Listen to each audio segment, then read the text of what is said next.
First item we have on our agenda is the adoption of the agenda. The resolution's been moved and seconded. We have had some additions to that agenda, which were emailed to us. Is there anything conversation in regards to this resolution? It has been moved and seconded. All in favor? Opposed? Carried. The first item we have a deputation, and the only deputation we have this evening is from Todd Robinson, the manager of the Thunder Bay Speedway, who would like to make a deputation on the noise curfew and the property for using the property for non-racing events. If you'd like to come forward. Well, I put in for the deputation, Norman and Ian. Oh, the boss pulled rank, did he? Okay.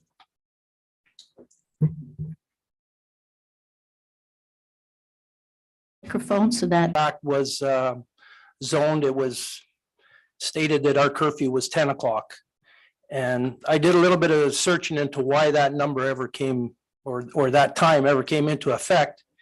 And I believe in 2007, when our track was zoned, the curfew in Papoonge was 10 o'clock. That, I think, since 2015 has been amended to 11 o'clock. So we just want to follow suit with the rest of the municipality. They have a noise bylaw that they have to follow, which is 11 o'clock. The city has the same thing. It's 11 o'clock, and somehow we're zoned to be at 10 o'clock. So with permission of council, we would just like to and extending that to follow the rest of the curfew of the municipality. And a big reason for it is we're doing everything, and we've tried everything to host our event to be done by 10 o'clock. Just to give you a bit of an update, last year we had about 86 cars registered. This year we have 130. And I'm surprised that we have all the support in the back here, but there are some company owners back here that have spent thousands of dollars helping us advertise out west towards Winnipeg, Kenora. And we have other companies that have gone east, and then we have other companies that have done a lot of advertising in the US. And last year, a lot of those people had come to our racetrack. With COVID restrictions, there wasn't as many US race car drivers as we thought, but this year with those restrictions being lifted, we're expecting a huge attendance. So with that in mind, for us to be able to host all this race, have it done by 10 o'clock, I think we're gonna have a little bit of an issue, sometimes with weather, sometimes with accidents. So we're just hoping that maybe we could consider, again, trying to follow under the 11 o'clock regulation that everyone else is following. I think the racetrack has done an immense contribution to our community. It looks like almost every business in Papoonge has sponsored us, from, you know, the car dealerships, the tractor, the truck dealerships, the restaurants. Everybody's has our back. So it's obviously a very positive thing for our community. So we want to see this thing grow. And the last thing I want to do is one day, maybe we have a whole bunch of Americans show up, people from Winnipeg, and then we have to turn them away and say, well, we're not going to be able to fit our show in by 10 o'clock. That would be detrimental to our city and to our racetrack. That's not the way we want to promote our community. So we're hoping to definitely have that changed and supported. We've done a great thing for our community. I've talked to a lot of the dealerships, the parts dealerships. They said they had record winter this year from people buying parts for stock cars. We've created 6 full-time employee positions. I know we've supported every industry you could think of in town trying to build this place. So it's something that we've really committed to, and something we want to create for the younger generation. That was always our objective, is to have the young people have somewhere to go and enjoy. And last year was a huge success. We had lots of young families show up. So we want this thing to continue, and we want always to keep Papoonge on board on what our objectives are. The second thing is, it seems that somewhere carved in stone, every time we do an event outside of racing, it seems to always have to fall back on the event of racing. So we were planning on doing some fall fairs, maybe some farmers markets, stuff like that, but it always seems to have to fall in place with race cars. And I'm a little bit mixed up on how we don't want to make noise, but then it's at the same time, I could have a farmer's market, but as long as I got race cars going around the track. So we want to have this facility as a multi-facility, so we can host all it could be horse shows, it could be whatever, but we don't always want to feel like we're doing something wrong. So I'm not sure how to go about that. I'm actually asking for solutions or recommendations that council could maybe help us with to be able to achieve that. It's a little difficult every time we try to host something, we seem to hit a roadblock, and the question is, do you have race cars? So we want to overcome that and just make this thing a good family affair. We're having car show on Canada Day, and we have race cars going around then. We have other events that we want to plan in the fall, but like I said, we just don't always want to hit a roadblock that we feel we have to have race cars going around the track. And that would be more of a recommendation we're looking for. And the first issue being the curfew is something we want permission for and something we would like council to consider so we can figure out how we can move forward. Another thing we did do, we've shortened our races. We've started our facility at 6:30, which we've moved up from last year. Our pits are opened at 4:30. We've done everything we think we could possibly do on our end. Could we start earlier? Well, 95% of the people are working. The race car drivers have a job, our volunteers have a job. So in all fairness, we have to give them the chance to get home, get changed up or whatever they have to do. And it just seemed like 6:30 was kind of the target number. I think anything beyond that, we're going to start losing possibly fan base and a lot of our volunteers and stuff like that. So with that note, I was just hoping council could give some recommendation or some support, and then we'll know what to do next. Thank you. Sorry, normally deputations, we don't ask questions, but if there's anything you'd like clarification on, because we are discussing this later in the evening. Nothing? Yes, Wayne? In the deputation paper here, it says 10:30 PM. And just now you've mentioned 11 PM. Can you clarify that? Well, I know for a fact we would be able to get our races in by 10:30, but then the more I looked into it, the rest of the municipality has an 11 o'clock curfew. So I think it might just make it a lot easier to put everybody on the same page. So we're not sitting here, one person's making noise with the machine. Like, for example, we could stop racing at 10:30 and I could get my backhoes out there and start pounding and everything's okay. It just doesn't make sense. If that's the end result, it has to be 10:30. We'll take whatever we can get. But I think just putting everybody on the same playing field right now would make the most sense. Okay. Nothing else? Councillor Peacock? Thank you. I have a concern, a number of concerns actually, but I'm just wondering, as far as the structures that are out there for your people to watch the events, what is the status of the building permits or anything that happens there? Yeah, everything is at the engineer's office right now. As a matter of fact, our permits for the C-cans, which you see are where the spectators sit or stand, those have all been completed. And I just spoke with the engineer this morning, and possibly by the end of the week, all the bleachers will be stamped and certified. I could put the ones in for the C-cans. I just thought it'd be best to have the whole package put together, and then we'll submit it, but everything will be brought up to code and regulation. And is there someone that, or are you aware that when we have food trucks and things like that, that there are requirements as to where they can be situated and are to be situated? Yeah, we went through that last year, and then we notified the Ministry of Health. They come through, do their inspections, so we make sure that all that is, everybody has a license, and yeah, it's all done above board. And I noticed that on the race schedule that you have on the website, there's a change in the plans for June. Racing is scheduled on June the 21st. That one was canceled, and now it's June the 28th. Just was wondering if there's some clarification on that. There's actually a weekend event on I believe it's the 23rd and 24th. We felt that it was just a little too much for the race car drivers to be able to race that Wednesday, if they have problems with their cars or whatever, to try to make it back for the weekend. So we canceled that Wednesday to just make it a little more time friendly for the race car drivers. So And we what- actually canceled the race is what we had done. And what about the October event? You had to be announced kind of thing, or is it still in plans for the October? We did that because what happened last year was when we got rained out on the last year's event, and a lot of people did a lot of preparation to race that last race, and it's almost like the closure to the season, and everybody just felt a little bit let down.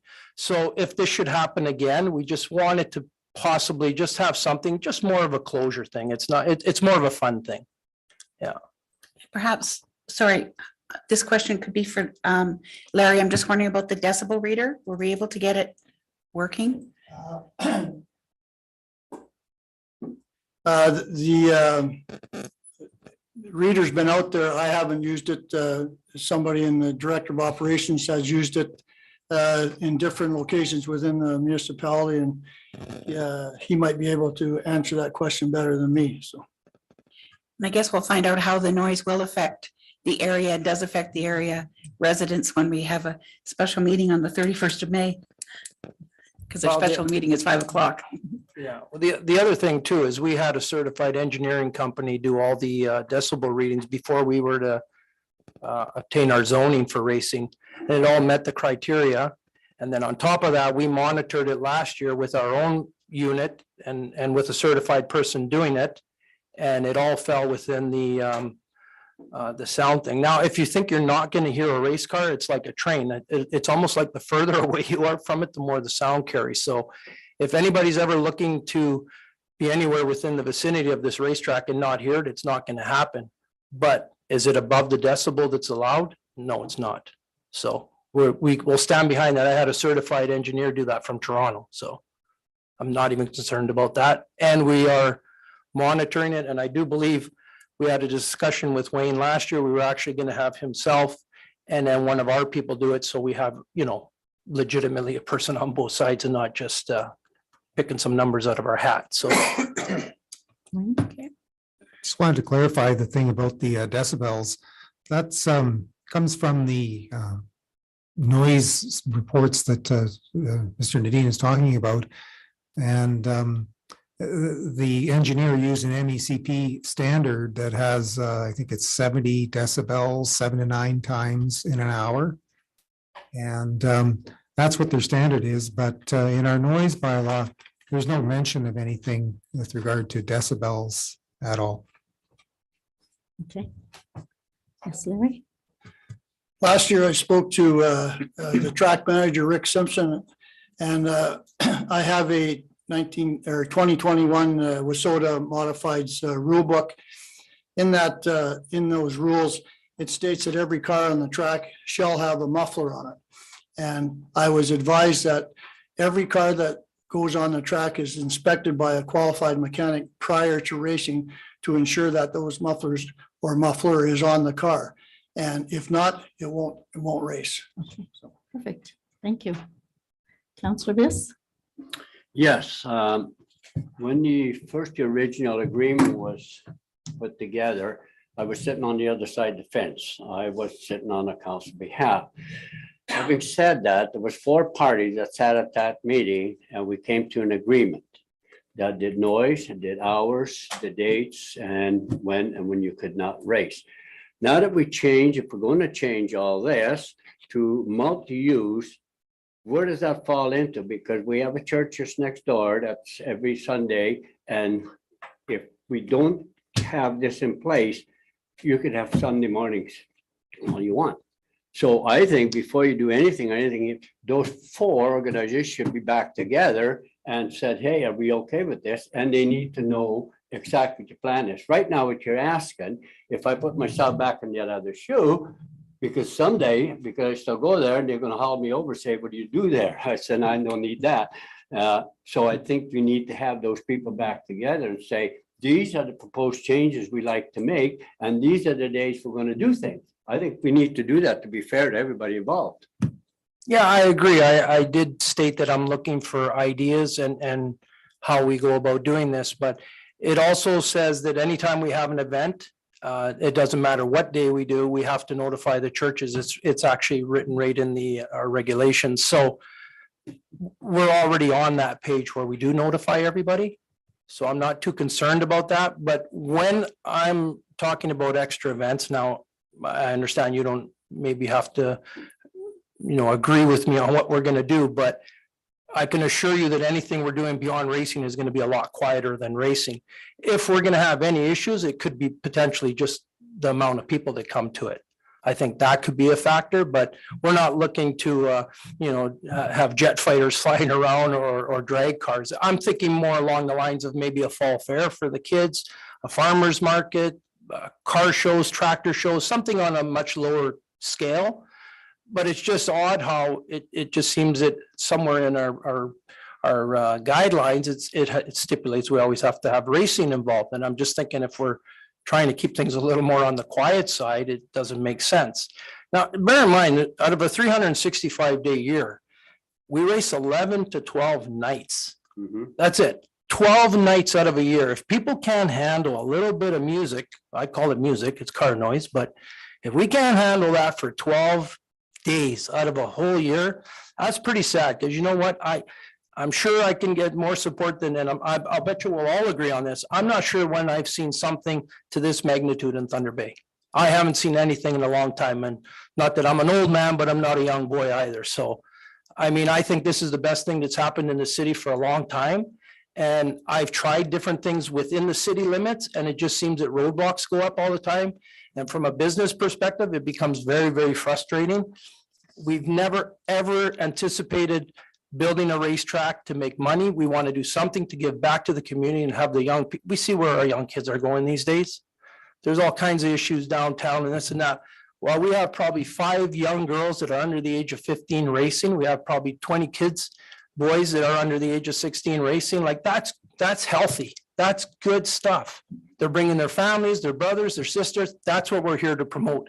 I don't want to put that fire out because we're worried about a little bit of noise after 10 o'clock. That's ridiculous, I think. Mr. Dean, I had no problem with the raceway there. I supported that when we got this all in place. But the reason I have difficulties dealing with you, and you said that right here in a public meeting, that you're not gonna abide by the rules and regulations that we have. And I really have a problem with that. I have how many thousands of people that phone me up and say, yeah, you got that agreement. You see where I'm coming from? Yeah. I don't have no, I think it's a wonderful thing what you guys are doing, but let's work together. All summer long, we get calls after calls. What did we say? Yes, I know they broke. Well, what are you gonna do? Well, the man said he's not gonna abide by it. So now you see where I'm coming from. Don't get me wrong. I think what you guys are doing is wonderful. I have no problem with that. As the crow flies, about 3 kilometers, I can hear you racing, whoop-de-doo. It's only so long. But the thing is though, other people think different. And if we're going to do anything, then council has to change it, or we have to abide by the rules. And you have to understand that. No, 100%. And I apologize by the statement I made last year, but I didn't come across trying to be a hard ass saying that if we go above 10 o'clock, so sad, too bad. I think what I was trying to state was if we end up with extra cars, because Americans come down here, and I can tell you right now that most of the race car drivers from the US have to travel 7 to 8 hours. If they show up at my door, was my point, and I have to turn them around, I may as well shut the racetrack down. And I will, because it's embarrassing. And that was the point that I made, that I will never do that. If I have to get a fine, if I have to go bankrupt, I'll do it. But I will never turn something down that I have people behind me that have spent thousands of dollars promoting in the US, out in Winnipeg and everything. And then I look like a donkey because I'm going to turn them around at the door. I'm sorry, I'm not going to let it turn into mud. I won't do it. And that's what I meant by that. I don't want to come across like, please don't get me wrong. And I appreciate you bringing that up, but I think that's why if we could just get this up to, what your regulation is for us to Papoonj. If somebody phones and you say, well, the noise bylaw is 11 o'clock, what can they stand on? I mean, you can drive a transport down here, which again, when we did the sound study, the train and the transport going across on Arthur Street was louder than the racetrack. We have that information in our report. So when a guy comes down here and flips his Jake brake on, it's louder than the race car sound. So I just think for us to just say, hey, it's 10 o'clock and so be it. I think that we have to keep in mind that time was put in 2007 when that was the bylaw for the rest of the community. So for us to be brought up to speed and be,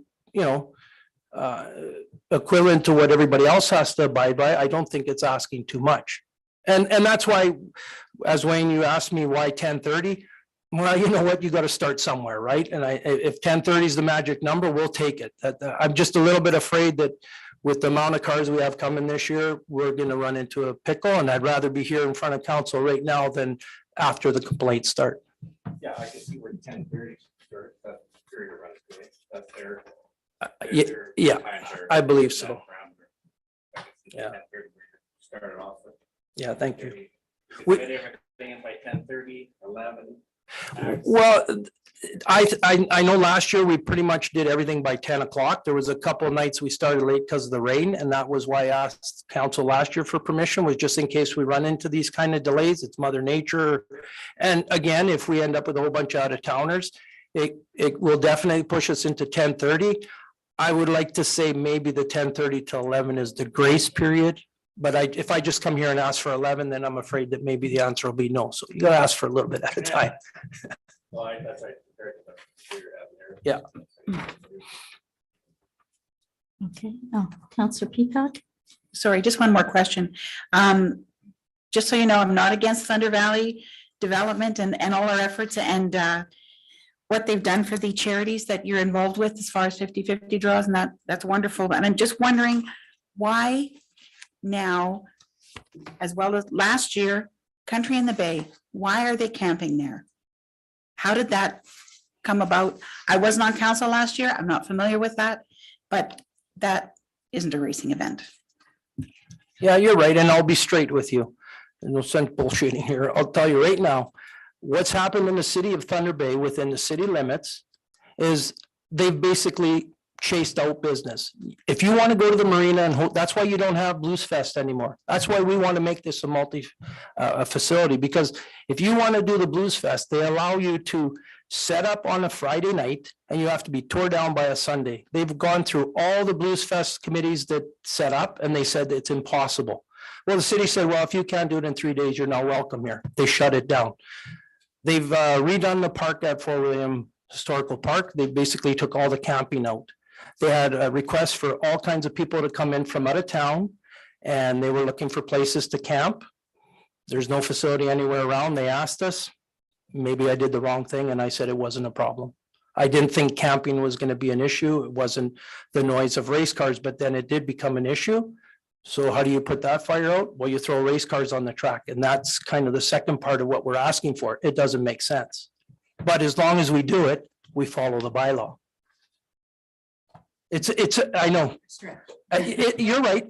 And furthermore, if this does keep posing a problem, then we just won't do that anymore. It's not an issue. We're not going to jeopardize our racetrack for some other event. We were just trying to be involved with the community, supporting them, helping them out. Because I mean, there's people that travel from all around, our community to come to these events and they have nowhere to park. And it's kind of sad.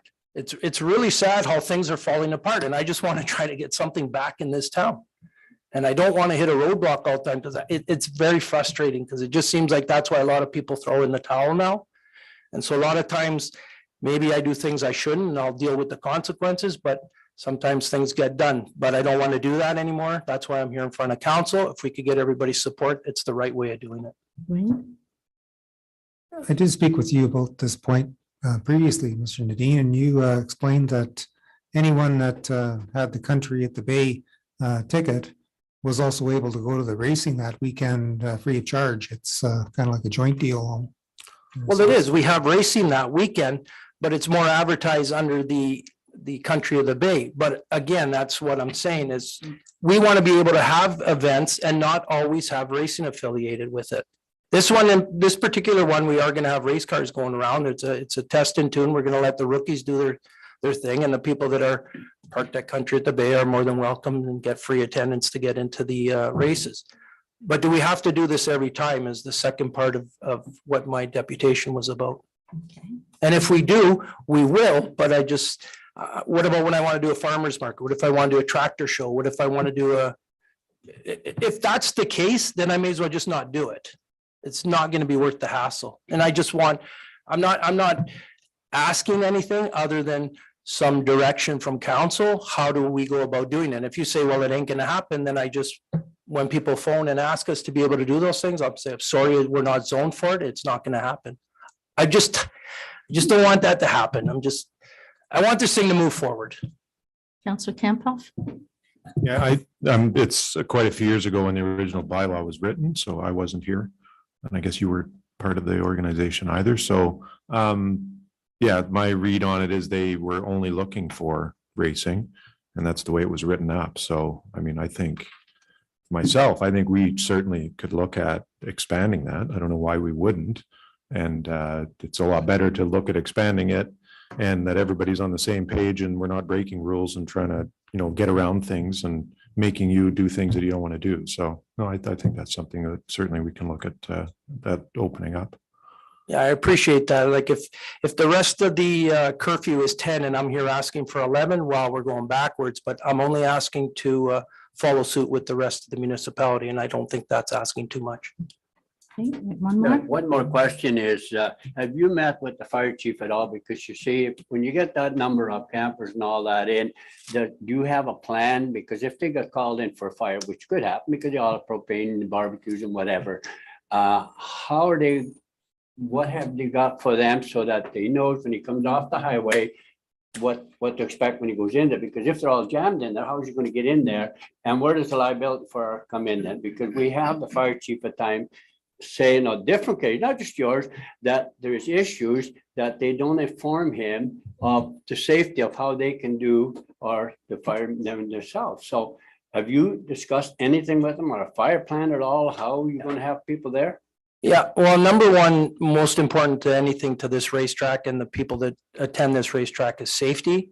And yes, we have been speaking with the fire chief. He's well aware of what's going on, but it's best that he speaks on behalf of Papoonja, and he could bring you right up to speed on where we're at. Wonderful. Yeah, if I may, so I've got a copy right here of I guess the current draft of it, and I am working with Todd to get through this, so it'll be in place. The last week obviously has been a bit of a upset, but we're working on it, so. Another point you're saying then, you're happy with what's happening. I'm happy with happening right now, yeah. We need to know that as council, because you brought that to our attention. So if you bring it to our attention, then it's our job to make sure you carry through. Good, that's fine. I'm happy with that. Okay. So what we have right now, after your deputation, is approval of 2 council meetings. I'm going to ask council's agreement to move your item up to after that so that you can go and enjoy the weather out there. And we'll discuss this and make a decision. Okay. Okay, so it All should right. be very quickly. So I'll just go outside and then we'll come back later. No, you stay right here. Oh, okay. And we'll talk about this right after I pass these. get Oh, I these see. Okay, very resolutions good. Out of the way. Okay, And then thank you you. can all go out there. Oh, and nice. Click your heels and enjoy the beautiful weather. Awesome. Thank Okay. you. First item on our agenda is the resolution approving the minutes of the special counting council meeting held on April the 24th. It has been moved and seconded. Any errors or omissions? All in favor of the minutes as presented, opposed, carried. Any discussion on those minutes? As there is none, I have a resolution moved and seconded approving the minutes of the council meeting held on April the 25th. Is there any errors or omissions? All in favor of the minutes as presented, opposed, carried. Any discussion on any items on those minutes? Councilor Peacock? Thank you, Mayor. Just wanted to let you know that the education series was very informative. I appreciate administration for following up on that. And there are 2 more sessions that are forthcoming if council are able to attend. And also, I had a question from a resident with regard to the cleaning of the ditches in Roslyn while the work is being done with the water system. Just wondering if any further thought had been given to that.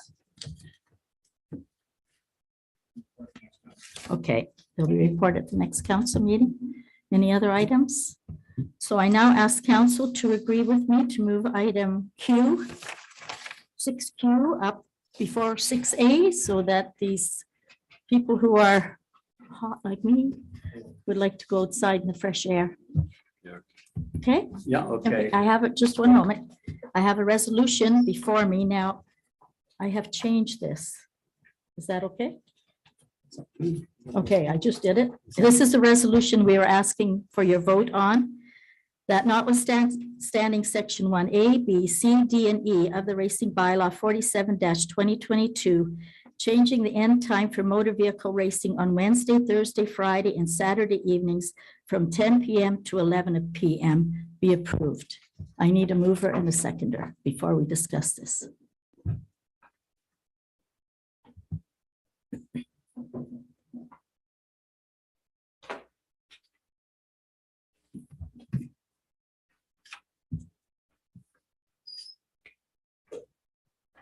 Okay, it is now open for discussion.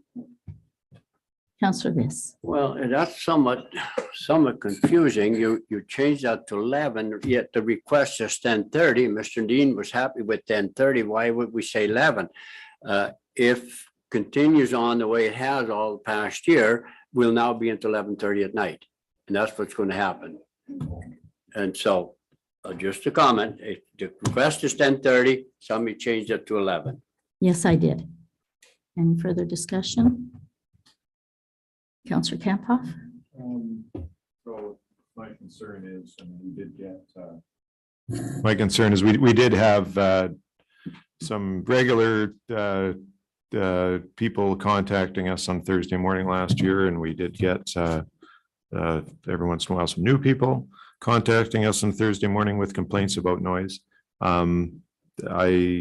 I mean, do they know that this is being considered? And that's my concern, that we're doing this in this one meeting, and maybe it should be something that goes to the public first, so we can look for more feedback before we make a decision on it.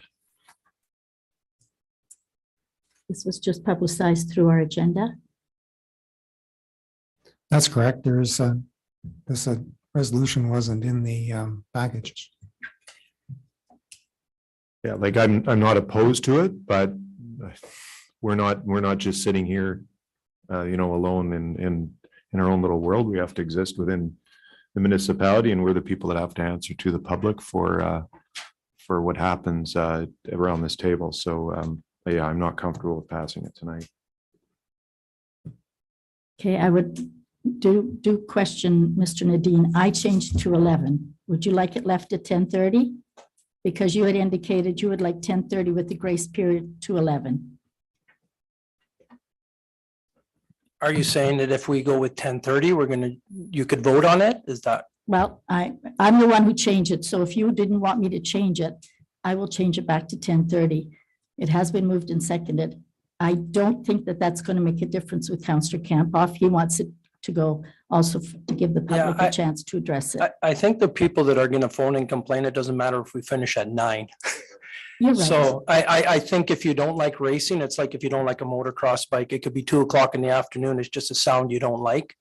I think, like I said, we're asking to just follow the rest of the bylaw, and anybody could run their lawnmower. They could make all the noise they want. They could blast their stereo as loud as they want till 11 o'clock.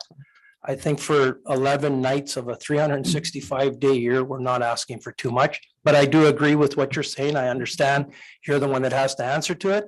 But I think in all fairness, that's why if we just move it to match the rest of the bylaw, you just say, well, that's the bylaw for the area. It's not like you're reinventing the wheel here, I don't think. I think 10 o'clock was carved in stone because it was, in 2007. It's no different than if, let's just say we agree to 10:30 tonight and you guys move the bylaw to midnight. Well, I'll be back again, right? So I think right now we're shooting for 10:30. I think it's within reason. It's, and to answer your question, you did say is 11 going to turn into 11:30, and we already know, and we did it last year when we had permission to run till 10:30. At 10:30, doesn't matter where we're at, the races are done. Even if the last race isn't completed, and it could be weather related, like it happened last year at 9 o'clock, we got a rainstorm.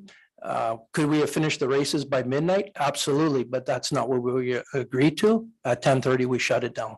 So that's just one of our track regulations, and all the drivers are well aware of it. So if they don't want to follow what the flag man and what the controllers are saying, and they want to horse around and waste time, at 10:30, it's over, no matter what.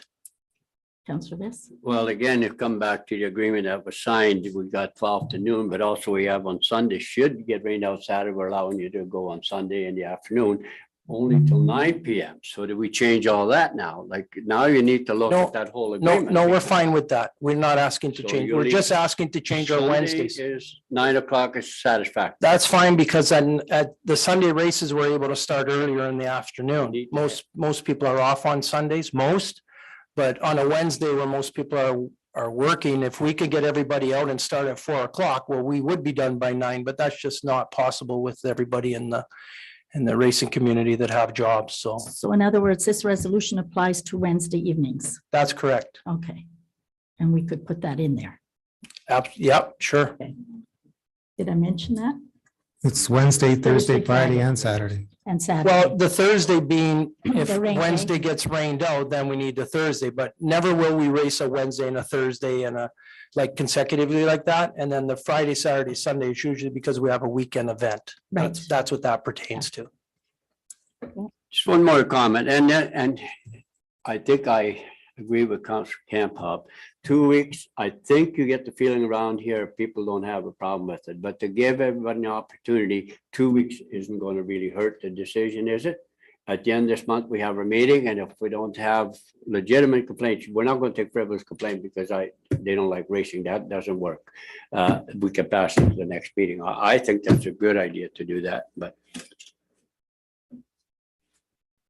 Your thoughts to defer it to our next meeting? Dan? Yeah. Yes, I think that's overall is a better thing to do at this time. I'm not against the 10:30, because I compared it to Superior, what their racing was. I thought that was a good time. But like you're saying, we haven't informed, it's just been issued now, and so maybe we better sit back, give it to the next meeting and go from there. I personally think that we should treat them the same as everyone else and put it at 11, but that's my choice. And that's what we're asking. We're taxpayers. Everybody else could make all the noise they want till 11. Why are we not allowed? I don't understand it. Like any dealership could make all the noise they want. There's absolutely no issues. Well, and I wasn't there back when the original bylaw was written, but I guess you would have to ask the people who wrote the original bylaw why they did it that way, but that's the way it's written. So No, they, It guess was 10 they o'clock. did it that because- way because that was the curfew at that time for everybody, right across the board. was it 10 o'clock? Yes. Oh, And then it was amended in 2015 till 11, but they left the racetrack out. So we're just here to ask if we could join the rest of the community is what we're asking. Clarifying that. Thank you. And just to clarify, 11 doesn't bother me either. It's just that, like we're saying, we need to let things pan out as they will, and I'm sure things will work out. Well, I think 10:30 just feels safe based on the fact that if people are going to complain, I think they're going to complain at 10. I know what it's like because if you hate racing or you don't like the sound of cars or transports or whatever, you're going to complain about it. It's inevitable. So I think that if you went out to the community and they don't like racing, you said, hey, do you have a problem with us going till 10:30 or 11? Of course, they're gonna like, I'm gonna tell you something. Every race car driver wanted to come here tonight. And I said, absolutely not, because this place isn't big enough, because they were, I don't need but that's the kind of support we have in this community. So if that's what it's gonna take, when we get 6 people in here to complain about noise, I'll have probably 300 people back here. And that's not where I want this to go. I just want to follow what the rest of the community is doing. That's all I'm asking for. Mhm. Yeah, and my intent is not to look for people to complain and come up with an excuse to say no. That's not at all. But we do have a responsibility to consult the public on things. So the way it's written right now, we're making a change. I think the public they deserve to have a chance to comment on it. And yeah, I agree with you. Most people that are complaining, it's not the time issue, it's the fact that there's racing. So. Yeah. And we're not going to change their minds. And I'm not looking, I'm certainly not looking to make this a popularity contest. And we're here to make decisions based on the best information we have. So we just need to sometimes get a little bit more information. Thank you. And could we also ensure that, should our bylaw enforcement officer receive complaints that they're kept track of, or at least responded to or something? Yeah, okay, thank you. Okay, I tend to agree with the organization because I had gravel pits behind my house and I listened to them work till whatever time it was, and they were legal. So I would agree with the 11 o'clock and I would encourage you to stay with that. But if it's the majority of council that want to defer it for 2 weeks, then it would come back in 2 weeks for a vote. Well, I guess then I was assuming that possibly if we were looking at 10:30, it was something that you were going to vote on tonight. If you can't vote on it, then well, then we may as well go to 11 because the people that are going to complain about 10:30 are going to be the people that complain about 11. So we may as well go for the gusto. And if I may, that's what I would say too. Like, I was prepared for 10:30 and all of a sudden 11 comes up, you know. Why not just put it at 11? Let's go from there. Like, Yeah, that's what I'm saying. though. If you were going to vote on it tonight, I'd be happy at 10:30. If you have to go out to the community, which is reasonable, I get it. Then I'm going to go for 11. Absolutely. And then it's going to make it a lot easier possibly for you too, because then everybody's stuck at 11, That's right. right? There's no For all different people. bylaws for different organizations. It's 11 across the board. And I think that's something that I just hope the community is aware of there, that there is 11 o'clock bylaw. We're not asking for anything outside the norm here. Did you have something? No, I mean, don't the racers need to go home to sleep too at some point or? Racers don't sleep. They fix their cars for the next day That's right. They're in the garages all in the night. garage till 3 a.m. Thank you. And perhaps with the 17th and the 24th scheduled races, correct? The 17th is iffy just with the weather we've been receiving. Yeah. Things are still on the wet side. Mhm. That hasn't been decided, but within the next 2-3 days, we're going to decide. But right now it's looking like the 17th is going to be canceled. So the 24th, that will be a basically test run to see if you will be running past 10:30. Well, it's going to be regular racing and what we'll have to do is make sure that after 10:30, we shut everybody down. And then if somewhere we get pushed on to 11, then we'll go from there. But I guess the big problem we have is we don't really know how many cars are going to show up. We just know that we went from 90 cars last year to 130. So, and that does not include any out of town guests, none. So we could end up with 150 cars. We don't know. That's right. The bylaw currently says 10 PM on Wednesday, so if there's a race on Wednesday, the 24th, 10 PM is the time to end. So I would bring to council one other item. If I was to change that back to 10:30, would your thoughts change to deferring it 2 weeks? No, residents need to have input. Okay, so it won't make any difference. So Yeah, keep it that- at 11. That's fine. Then we'll shoot for 11. Okay. Okay, we'll see you in 2 weeks. Okay, appreciate it. Thanks for your time. Thanks for coming. Deferred, please. Yeah. Okay, we now have reports from our officers. And again, if you didn't sign coming in, could you sign now just so we know who was all here for our records? Thank you. We have now reports of municipal officers. We have the bylaw enforcement report. Page 28. Is there any questions of the bylaw enforcement officer in regards to his report? Counselor Viss. Yeah, interesting. You know, dogs are always a problem and the spring is the worst time. And we know that when you get these calls, are all these dogs tagged? Some are, some aren't. Okay. They're advised to get a tag. And Actually, I had one the other day where the dog was taken to the pound and the lady came in the next day and our front desk staff issued a tag for the dog. okay, yeah, because that's the Not time all the time. you can catch them here, because especially when you have issues, you say, show me your dog tag. Okay. Okay. Any other questions of the bylaw enforcement officer and his report, Counselor Just one Viss? more, these bright lights, what, I'm gonna show you. where is that? Like, I can't Blind picture line. where it is. Yeah, I know blind, but what business has these big bright lights? ALS sewage. Oh, in there. Yes. Oh, way in there, okay. I'll show you some before and after pictures. I'll pass them around and I'd like them back as they're attached to my report. It show the before pictures show you the intensity of the light shining across towards Blind Line Road. And the after pictures show the efforts the owner went to put covers on the lights and lower the intensity down. I went out at nighttime in the pitch black and took pictures to show that the lights shine down, not out. The CEO and myself had a conversation and because there was nothing there before, there was just an open field, there was never lights on. So now, even though the lights have been turned down and there's covers on, the lights are still there. So those are the before pictures. So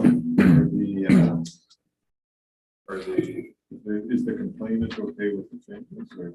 Well, I've advised them of the changes and to my discretion, I think the gentleman that owns the building complied with the part of the property standards bylaw. Yeah, I'm assuming. As soon as I received the complaint, I went and talked to the owner and he said he would turn the intensity down, which he did, and then they were away on March break vacation. And when he came back, he put the covers on. These aren't just little plastic covers, they're very expensive by the looks of them. So as you can see from the after pictures, before the lights shone out towards Blind Line Road, now they shine down. So even though that you see the light, it's not shining on the people's property across the road, it's shining down. Yeah. No, I did receive a phone call from the homeowner, but when I see this, it's okay.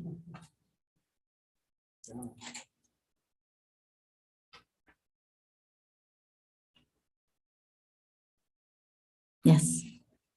I just wanted to comment follow up what Larry was talking about. Yeah, in the bylaw, it says it's against the rules to have lights shining into a residential property and abutting a residential property.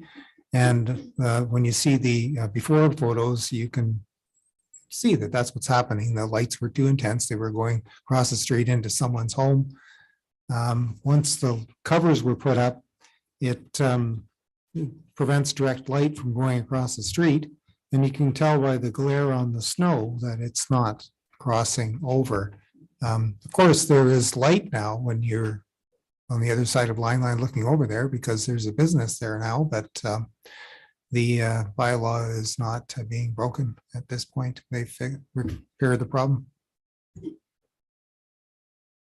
I advised the one, we had two complaints, I advised the one in regards to my findings after I had spoken to the CAO, and the other complainant hasn't complained since because his house is sort of on an angle from the business and he has trees and stuff in front of his house. So after the lights have been diverted down, I guess they weren't shining into his yard as well as the first complaint. His house is directly across from this building and there's no trees in front of his house. So he sees the lights, but they're not shining in the yard. Any further questions? No? Is there anything further you would like to give to council? Okay, thank you very much. The next item is the Fire and Emergency Services. We have the officers meeting, page 29 to 33. Were there any questions of the fire chief in regards to these minutes? Yes. Thank you. Just wondering the status of the fire permits bylaw. I see it's a work in progress. And also, I attended the emergency management open house that they had last night with regard to, emergency preparedness. And I brought you each a goodie bag from the fire department. Okay, so you're referring to the fireworks? Yeah, it's on my to-do pile on the desk. Unfortunately, it moves closer and closer to the bottom due to current workloads, but it's on there and when I get a chance, I'll get it updated. Okay. Any other items? Yes. Well, that was the only question I had on it. Where, do you have somewhere in the province of Ontario that has fireworks bylaws? That like, where do we start? Like, you gotta have something. So I've started and I've done a rough draft and CAO and myself sat down a while ago. I don't know the time to review it. We have some updates to do to it. But then it just other things took over priority. So I've got a working draft updated. I just got to find the time to finish it. Well, Sean, it's certainly not my intent to put it down, but I was hoping that somewhere in Ontario, there'd be somebody that have some bylaws. We don't want to be the only one that stuck way out here and we're going to have nothing but complaints because what we're doing, nobody can do anything. I don't think that's the intent, is it? It's just to control it. Isn't that the intent? So is there nobody in Ontario that would have a bylaw that would say?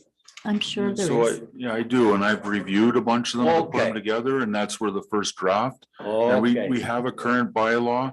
It's just onerous to go through and do inspections and permits and all that kind of stuff. So we're trying to streamline it so that that upfront work isn't there. Oh, that's wonderful. That's all I need to Yes. hear. Yes, I thought we were starting our own. I thought, wow, we get. Okay, I'm that's all I updating have. the Thank you. current one. Was there anything you would like to bring forth to us, Sean? Yep, I'll just, if I could add a couple things. So we had a boots on the ground event. It was put on by the police and they asked us to come and help. And it was geared towards family support. That was on Saturday at the Legion. So if you were driving by the highway and you saw a whole bunch of stuff going on, that's what it was. Apparently it was jam-packed with people. And it was only for responders, police, medical, or fire. It was not a public event. And it looks like it's going to be an annual event. So that was very positive. I'm going to go up to the top here. Emergency Management Week, Councillor Peacock mentioned it.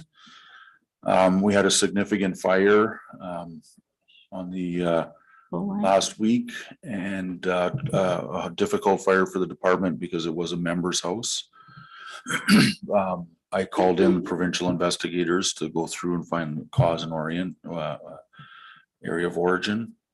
They've come to their conclusion and they'll send us in a report. The thing, I think that was it, the Legion, the fire, and then the emergency management. You. Anything further from council? Well, thank you very much, Sean. Next item we have is the building report for January to April, which is 34 to 37.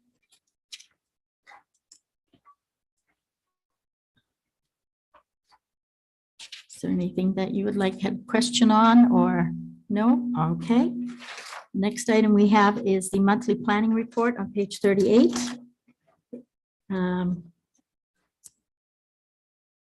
Carrie. Thank you. It's just laying out the April decisions. So both applications that council looked at last month were approved. And then we have two new applications coming forward at the meeting on Thursday that you have before you to make comment on. Okay, thank you. So we do have two applications, one BO 723 and one BO 823, which is both with the same property owner, Shirley Oinkanen. It's on Lynn Road for two severances. Does anyone on council have any concern about these applications? This is our one and only opportunity to comment on these applications with Committee of Adjustment. Yes. Thank you. Just wanted to ensure that there's sufficient frontage on both the retained and severed portions of land. And also on the map that was provided by the applicant, it doesn't indicate where the buildings are located on the retained lot. Is that something that will then be provided to the committee for their perusal? The frontage is shown clearly on the sketch that was provided. It's surpassing the requirements substantially. We do not have a sketch where the current buildings are, but we have bird's eye view photos of it. It's nowhere near the proposed property line.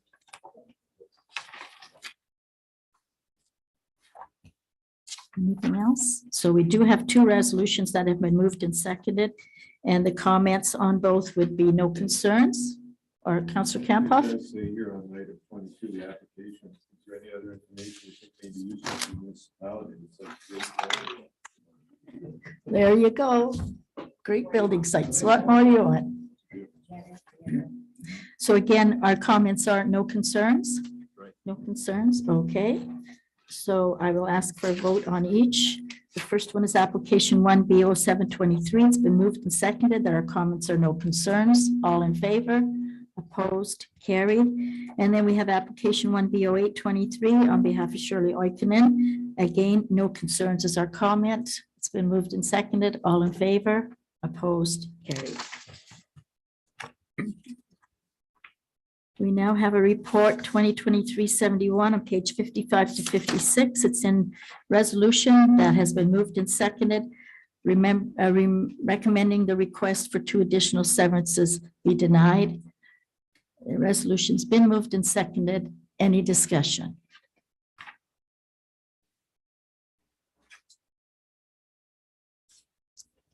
No. Yes. Sorry, thank you.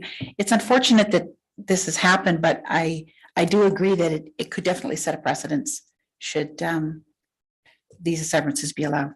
Thank you. Thank you. Any further discussion?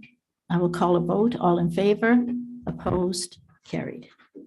The next resolution, oh, I'm sorry, Carrie, was there anything further from the planning department that you had for us?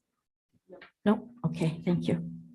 The next item is tender 11-2023 crushing, screening and stockpiling gravel. We have a resolution awarding the contractor tender to BJ Hallow and Sons Constructors Limited.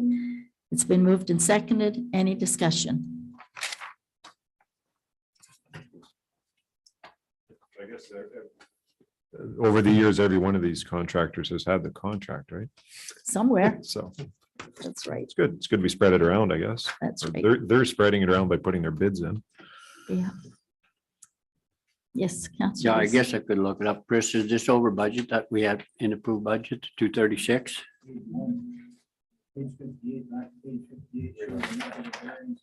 Oh, here it is. Yeah. Okay, yes, $10,000. right. Okay, sorry, I didn't look at that. Okay, thank you. Councillor Peacock? Thank you. I had spoken with Wayne this afternoon, and I was just wondering, as far as the bottom of page 59, where it says landfill, Wayne suggested I ask the Director of Operations. There is no line item in the budget in the landfill department, so I'm just wondering for clarification what that is. It says landfill sand. Through the chair, the highlighted items, Germain, Everett, and landfill on the report are 3 aggregate sources in the municipality. This is the south landfill, which is a sand pit. We process out of there and take it to our public works yard.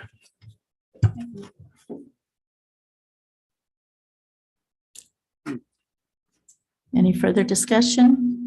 I will call a vote. All in favor? Opposed? Carried. The next item we have is the Roslyn Village Drinking Water System. This resolution has 4 options. It's in regards to water meters for users. I will pass it over to Wayne to just go through those options with us.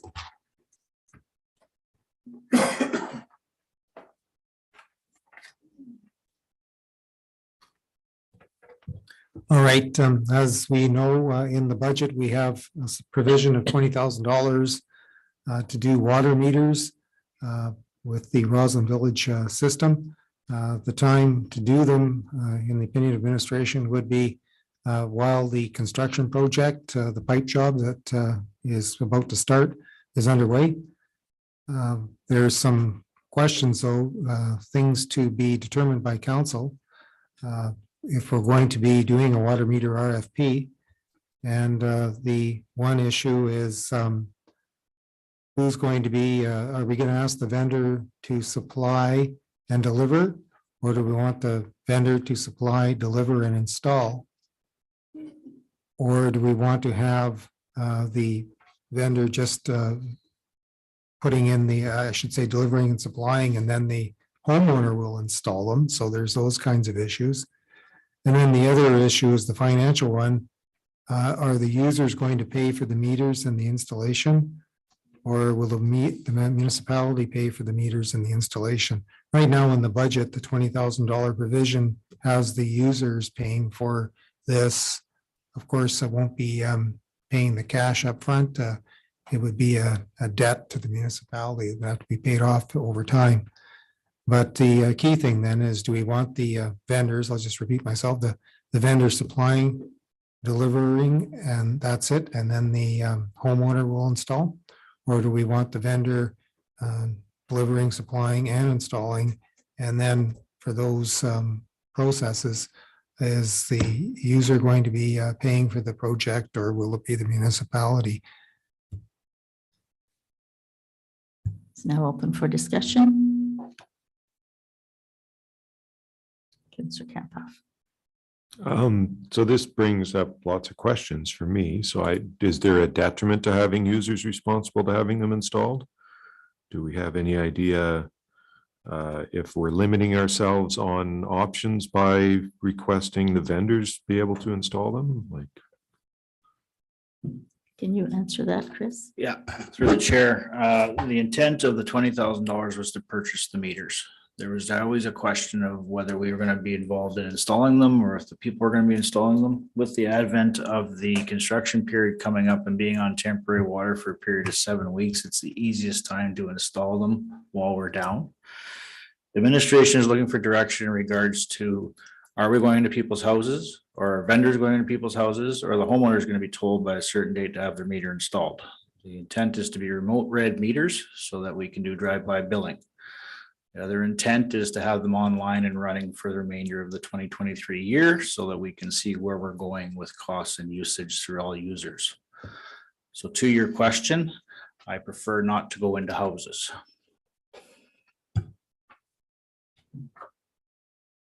Yes, Frank? Yeah, the administration, there's different viewpoints on that, and I do believe that we should get the vendor to install. We have control over what happens then, the things are not bypassed. And I do believe that if a vendor gets a job to put in 30 meters, it'll be a less price than if 30 homeowners go find prices. To clarify, administration was never going in the house. This is the request of the RFP. Is it going to be through a supply and install with a vendor, or are we just going to supply it and give it to the residents and say you got till September 1st to get it online? Personally, I would agree that I would go with option 4. I think if you get a vendor and you give them the option to supply it, deliver it, and install it, you're going to get a better price for everyone all the way around. You're also going to ensure that they're all installed correctly because it'll be the same person that's doing it. And as we had in our budget, put away $20,000 for the water meters, we had in the budget discussed that it would be paid for by the municipality and it would be recorded as a due from the resident and it would be paid off over time. And that's what I feel. And Ben? my option would be number 4, like, see, I'd have the vendor do it, put them in their house, and then it's done, all by the same person. It's consistent. Have them read remotely, like you say, and it's done.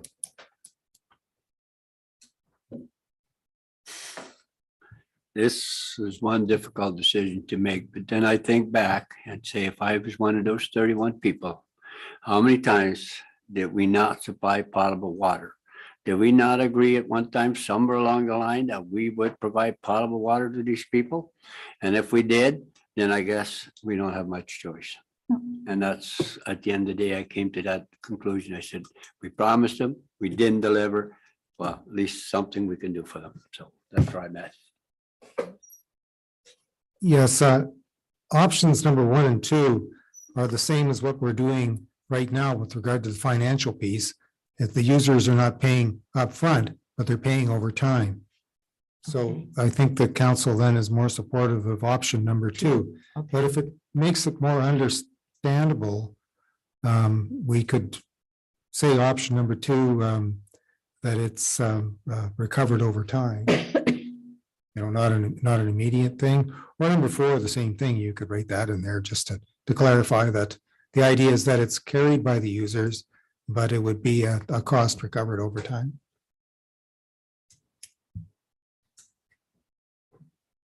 Would you explain that to me? It says option 2, users pay for meters and installation. 4 says municipality pays for meters and installation. And I Right. said, I think we need to go number 4 because I Okay. think we owe that to the people. All right. Then we Well, pay for what it. Yeah, I then mean, I'll clarify. The mayor, when she was talking about option 4, she was thinking that it would be recovered from the users over time. And Councilor Viss, you're saying the users will not be paying for it over time. The municipality That's will exactly pay. what it says here. Okay. Right, Then that's I right. agree But with I you. just wanted to clarify though, because the mayor said And something. That's why I wanted to clarify because wait a minute. I think we owe these people something that's That's the number 4. conclusion I came to. I thought, how do we deal with this? Is it right? It's probably not right. I hate paying for somebody else. If my pump goes, guess who pays? Me, nobody else. But because we fell short so many times, and especially at this time, the length of time we owe them something, we don't have potable water for them. Well, yeah, I agree with you. It's an asset for us. It's a municipal water system. It's not their water system. It's ours. Anyway, that's where I'm at. That's why I said 4. I don't know where anybody else is. It should be, through the chair, if I may, it should also be noted that this isn't a pump. This is the ability of administration to process bills properly. Right. And to get a cost recovery based on what individual users are using. That's the end goal. Mhm. The end goal is to get away from a monthly rate that everybody pays whether they got a pool or not. That's the end goal. And it's also an end goal for conservation, because it's a known fact that once people have a meter on their home, they're not using as much. They're thinking twice before they use it. So I agree with number 4, indicating that we will pay for the meters and the installation. It will come out of budget, out of the reserve fund. And I do feel it's safer all the way around if we have the same company install them, because then we'll know it's going to be done correctly right across the board. I just had one question, and I have spoken with the CAO about it, because there was concern at a previous meeting that if we put water meters in, the poor family that has 5 kids is going to pay a lot more and the other person's going to pay a lot less. But I was told by the CAO, that's not quite how a water bill goes. And since we don't get one, we don't know what a water bill, how it processes. So could you explain how the process works with the water bill? Sure. When you set up meter rates, you take a look at your cost structure of your system, and you have fixed costs and you have variable costs. The fixed costs are something that is basically a per household thing, per service. So if you've got the fixed costs are, 75% of your water system, that's shared equally amongst the 30 service addresses. The 25% variable cost, which are things like electricity and things that change with volume, those things would be in another component of your meter rate, which would be variable. So when you get your bill, you've got a fixed charge, and then you've got your volumetric charge, which is the amount of water you actually used. So everybody pays the same flat rate, and then 25% of your bill or some portion is based on how much you How much use. you use. So even if you use very little, you're still going to get that flat rate. That's right. And then if you use a lot, it's going to be over and above you were paying extra. That was, that just to clarify that. That's correct. Yeah. Okay, yes, Councillor Peacock? Thank you.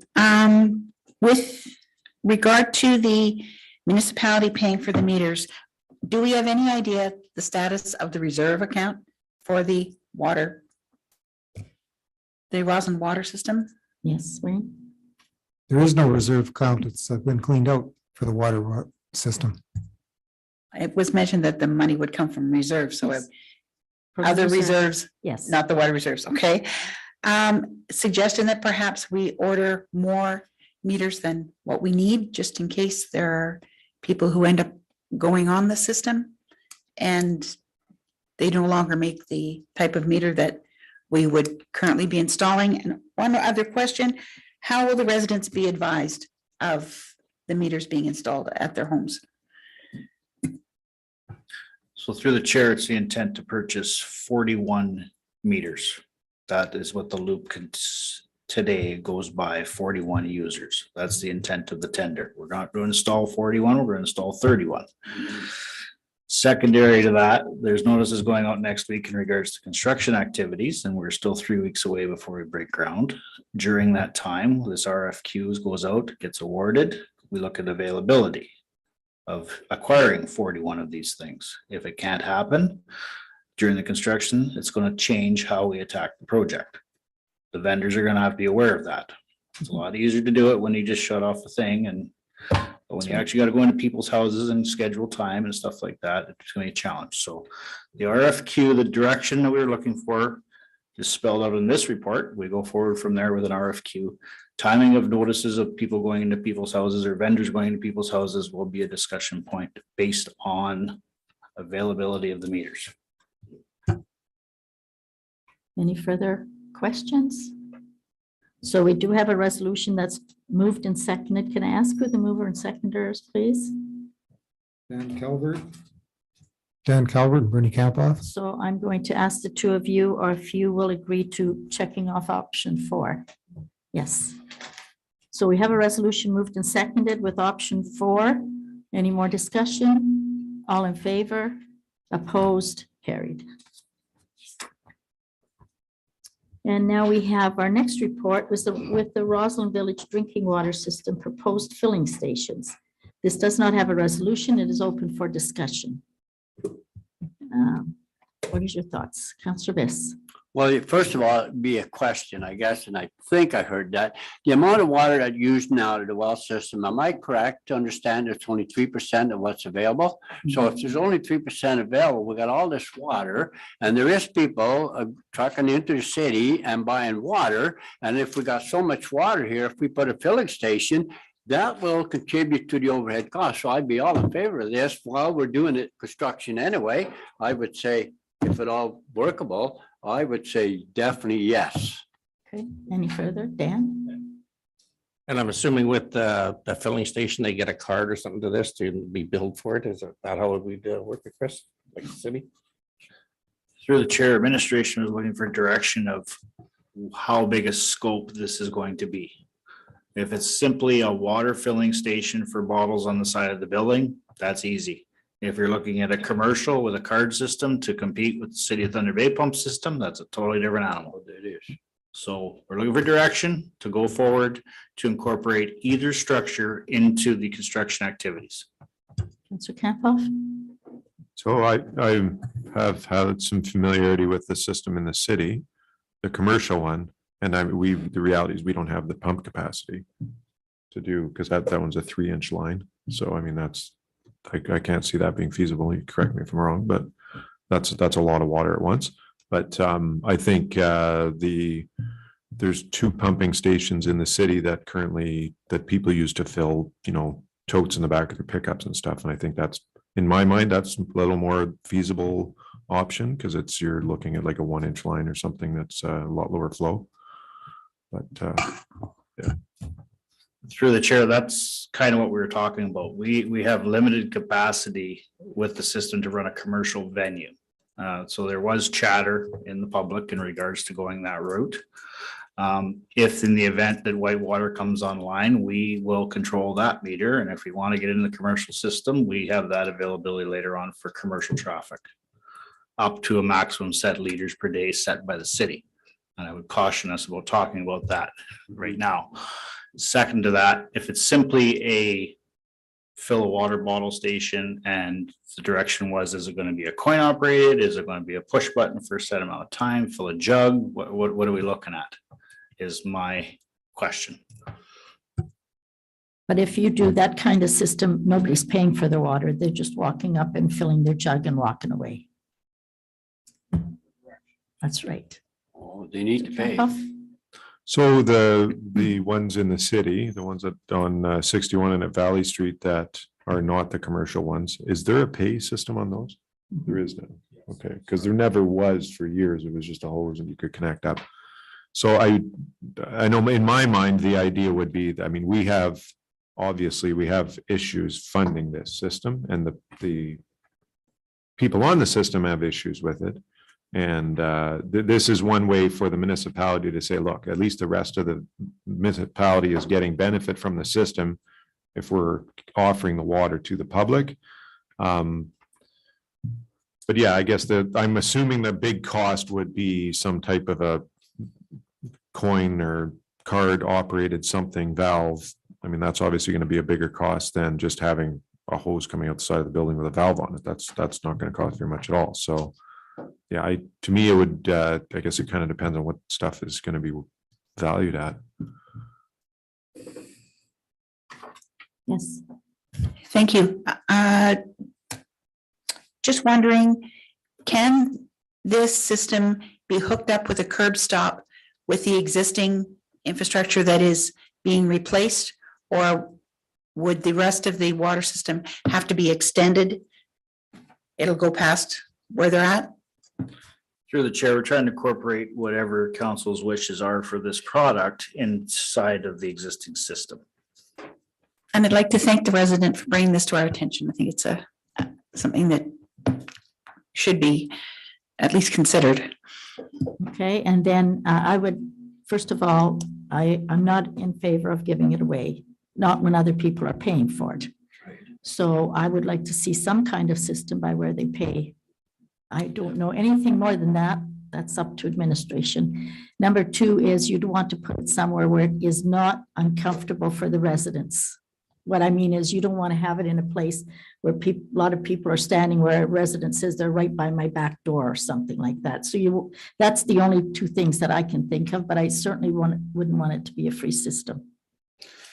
Through the chair, the central point of the pump house would be the place to put it. Okay. We're not going to put it at the end of Alder Lane in a dead end with no street light. That's not the intent. It's just the robustness of what was envisioned is what we're after. Are we looking at a phone booth size thing where you push a button, swipe a card? Was it going to be free? Push a button, water runs for 10 seconds. I don't know what the intent was. So I can't incorporate it into this existing system without knowing what the intent is. If it's a coin operated system, it's the same as a 3-minute car wash. You put your $3 in, you get the water for 3 minutes. Could be as simple as that. What are your thoughts as to what is the best system to go with? Something that doesn't have to be repaired every 2 weeks, or you have to go and collect all the coins every day. Through the chair. Through the chair, we're not looking at increasing administration's time to No. issue cards and create bills and create credits. So something as easy as put a loonie in, it pumps for a minute. Yep. Right? If you want to fill a blue camping tote with water jug, maybe it's $2. That can all be introduced into the existing infrastructure on the back wall of the existing pump house. Not as simple as a tap and a spigot, because you want to be able to shut it off so nobody leaves it running all night. We drain the tank. So then it would shut off automatically. You wouldn't have to worry about it having it run. $1 might get you 4 gallons. I don't know what the math was. Mhm. One point in time, there was discussion. Sorry, through the chair. At one point in time, there was discussion of it being free. There was discussion of it being commercial. We just need clarification so we can go forward. Okay. Councillor Camphoff? So would it be reasonable to suggest that we have something that's obviously like coin operated is all you have to do is occasionally have somebody go there and collect the money and okay, yeah, that's what I would, Sounds good to me. so that makes sense. So, you know, No. Yeah, This involve the Ministry of Environment and the water, source water protect? No, okay. That's okay. Would that also require a meter so that we have an idea as to how much water is being used? Yep, thank you. And that would determine what you get for what you pay, certainly. And again, we don't want people coming there to fill their their pool or anything. This is just for, I don't have water, I've run out, I need some drinking water. Yeah, so as far as a dedicated meter, no, it would be an inline meter teed off of the existing metering system inside. It would not be a remote med meter. We would have 2 readings inside our billing. One going to the system so we can track how much we use for the 31 users, and a separate line coming off of that to say how much went to the tap. Okay, That's good enough. Is that the thought? Yeah, I think that's a good idea. Simple. Okay, so administration will come back to us with something on that item. The next item is a report on the arsenic in the Roslyn drinking water system. You could certainly tell what's on the top of everyone's mind. It's the Roslyn water system. So we do have a final, we are not a final, we have an ongoing report in regards to the arsenic, if you just want to kind of put it in a capsule, Wayne. Well, it's hard to put this in a small pill. Well, right now, we have the Walkerton Clean Water Center working with Aqua to figure out the nature of our water and determine if a pilot project using the filtration will be feasible. And since I have not heard anything further about that, other than, Aqua has provided the information to the Walkerton Clean Water Center. And I imagine they're working on it now. Okay. So we just have to be patient. It's going to take a while. Any questions, Councillor? Yeah, there is. It take a while. Have you any idea, like, what reports are you getting from people in other areas of jurisdiction that have had this arsenic in the water and have it removed? Is there any of that at all available to you people for? The MECP didn't even inform us what places are on this type of a system. No, Okay. we could ask for it. We might have to do a freedom of information request to get it. Wow. No. There's one thing I would like to comment on in this report. On the page 64, there's the piece about the Thunder Bay District Health Unit. When the high reading was detected at our system, the drinking water advisory went on right away. And there was the request to get addresses to possibly and ask private well owners to test their wells. And then the TBDHU backed off of that. They said they were talking with Public Health Ontario and so forth about it. And I did take a look at what information was available on websites of Public Health Ontario and these health units around London where this is to have occurred, and I don't see anything there. So I thought that was kind of odd that we have drinking water advisory on our system, and I don't really see this thing on the radar screen of these other organizations. So we asked the TBDHU for an update on what they're doing, and today I got this morning, a response from the TBDHU that basically that the standards say that if you're over the arsenic level and you've got a communal system, you have to deal with it. It's drinking water advisory, don't consume the water.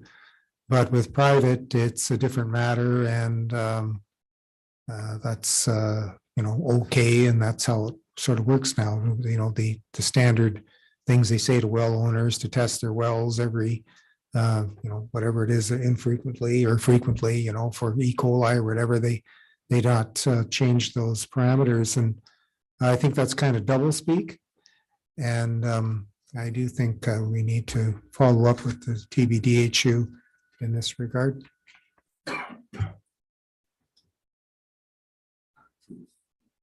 I would believe that there are health unit for all of our residents.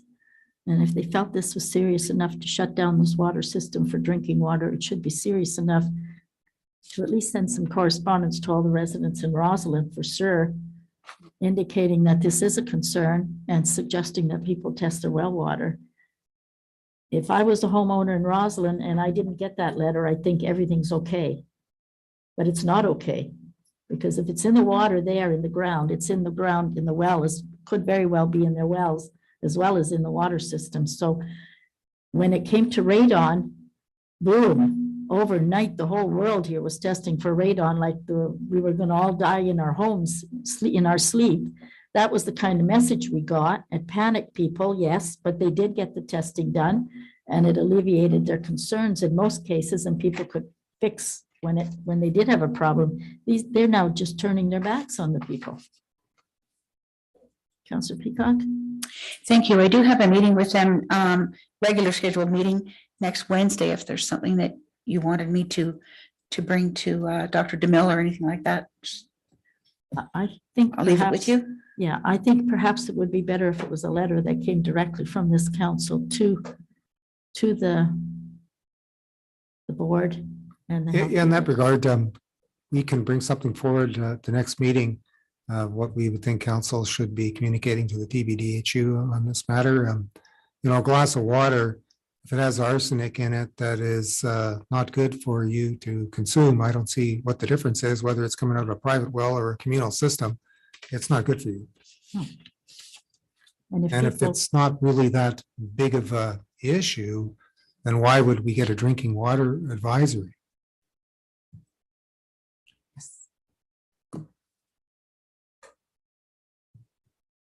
Okay, council agrees with that?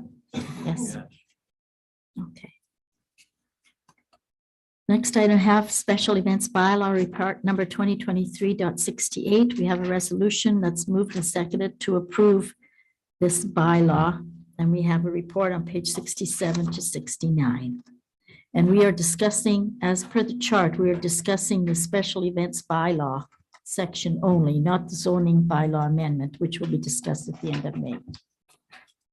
Right? There's something that didn't go right with our production. The draft bylaw and the draft permit did not get into the package.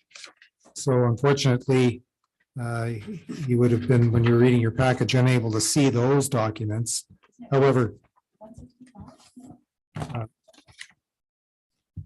Well, that's the bylaw. I'm sorry. It's on your desk. It was given to you tonight. yes, that's the one that's on your desk now will have those parts that I was mentioning in the report that are yellow to show the changes. So if you hadn't had that, you can still tell from the report on page 68 what has been altered in the Yes. bylaw.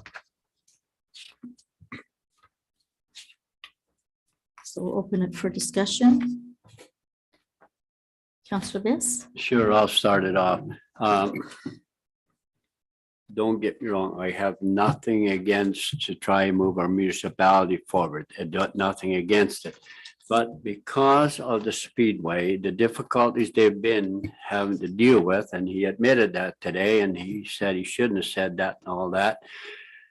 Having said all that, I'm still not against that, but I would like to put an amendment to that motion to say that this will be a temporary for this year to see if and everybody abides by the rules and regulations, because there's a whole lot of do's and don'ts in here, and who knows where that goes. And so I would love to make an amendment to that motion that we would pass it today on a temporary basis, and if everything's successful and works by the end of the year, we pass the thing.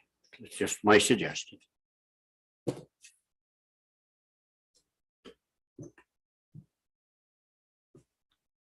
Councillor Campbell? Just some clarification. Just looking through the yellow highlighted portions of the bylaw here, the very first yellow highlighted portion, and it's not, there's no page numbers. But it's the one at the bottom of the page where it says special event means any cultural, recreational, educational, similar event, including fairs, festivals, blah, blah, blah, blah, blah. And then on the next page, it continues on, or similar event that obstructs or blocks the use of a highway or any portion thereof. Now, to me, that means, is that only events that block or obstruct the use of a highway are covered by this? Because I think the intent was to cover every event, not just ones that use highways or block highways. Correct? Or am I reading this wrong? I don't have a copy of the bylaw here, so I'm unable to see it. Oh, there it I is. think Okay, it good. means, myself, I thought it meant that it covers an event that's over 1,000 or more people. Yeah. Or an event that blocks the That's highway. right. It's, there are two It different can types be- of categories. Okay. And the rationale there, yeah, on the top of Okay. a page, I see. similar event that obstructs or blocks the use Now, that's a critical thing in terms of reducing municipal liability. Persons who are going to close a road because they're having a bike race or something like that, that is Okay. something we No, need. my, to my support. apologies. The word or is on the bottom of that page. So That's it's very right. small, It is very constructed small. by yellow. but It's there. I just wanted to add a bit about what Councillor Viss had been talking about. This special events bylaw will not in itself allow the Canada Day event to take place. What it does is it gives us the tools, as you see on page 69, to regulate it. What the Canada Day event needs to go ahead legitimately, as well as any other special event on any other commercial property, is the amendment that would allow special events in commercial zones.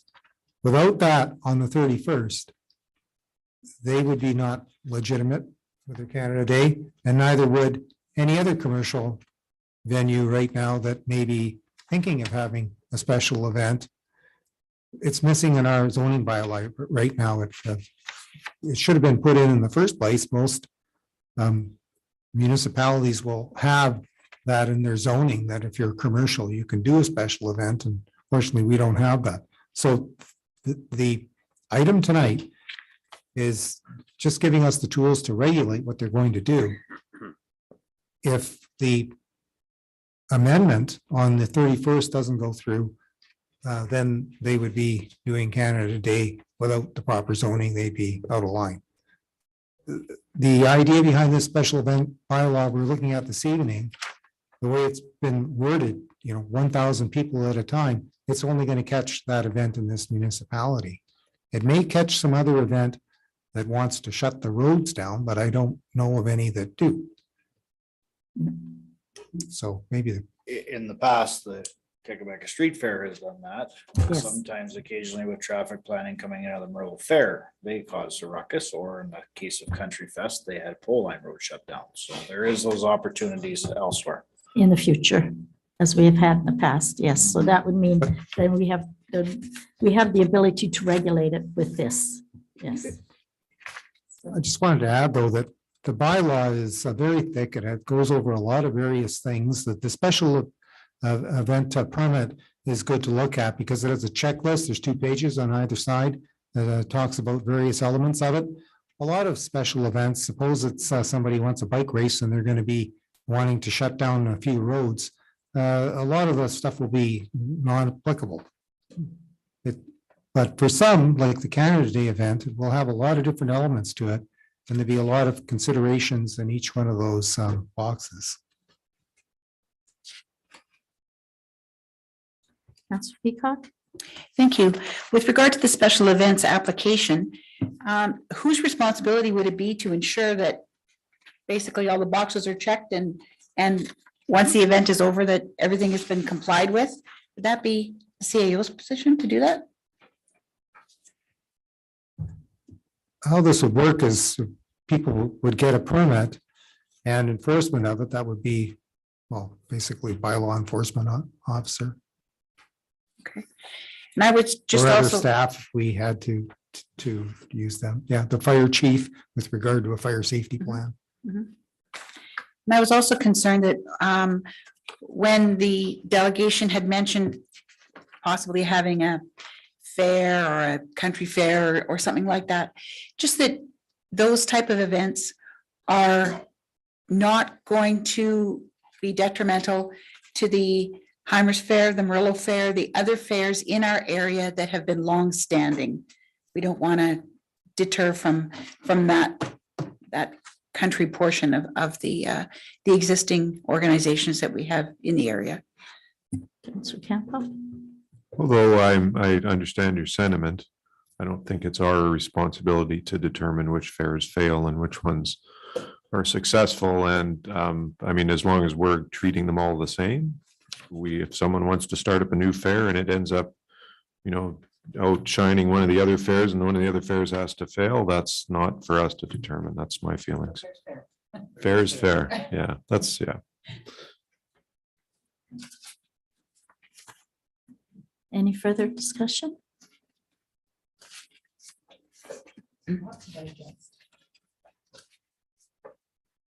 Okay, so we have a resolution that's been moved and seconded. I will call- Recorded vote, please. certainly, I'd like to ask for a recorded vote, please. Councillor, this, ask for a recorded vote.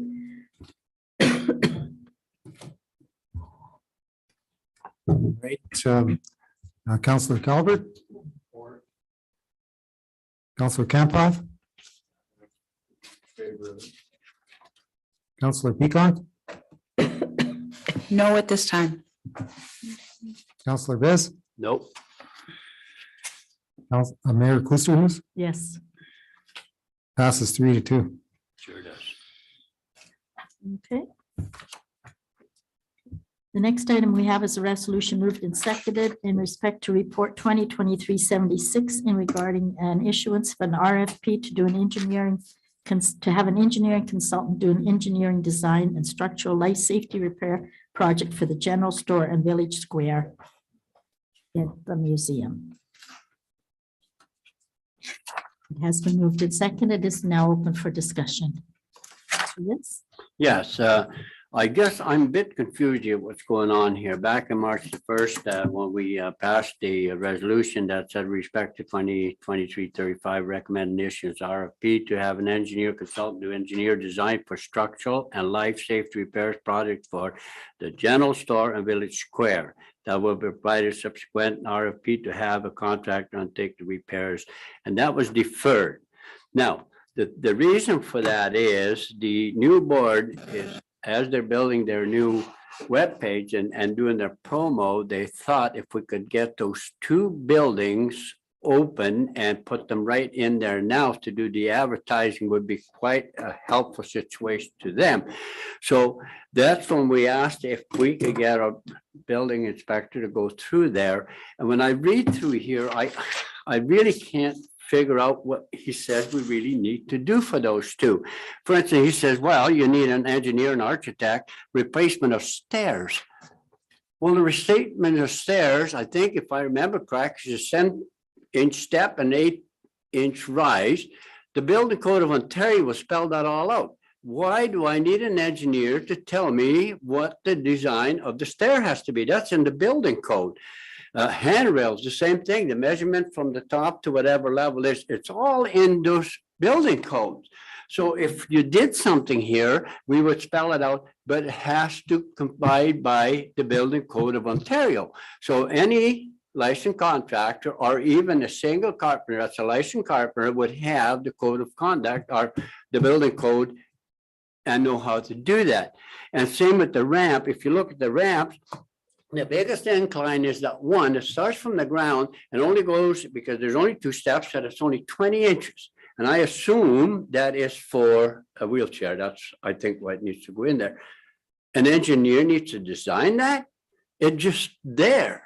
I mean, I'm confused, and they're having a meeting on the 15th and I won't be there because I have a doctor's appointment, which is too bad. So, and then they continue on with Pioneer Home, but we're not discussing Pioneer Home. We're not discussing any of the other 5.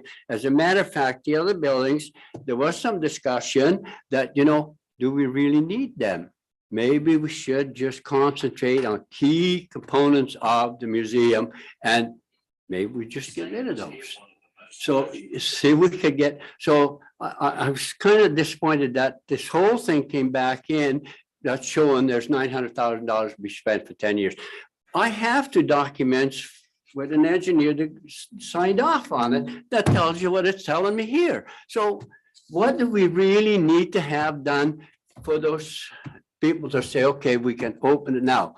Because it says in here, in most places, that all the structures are sound.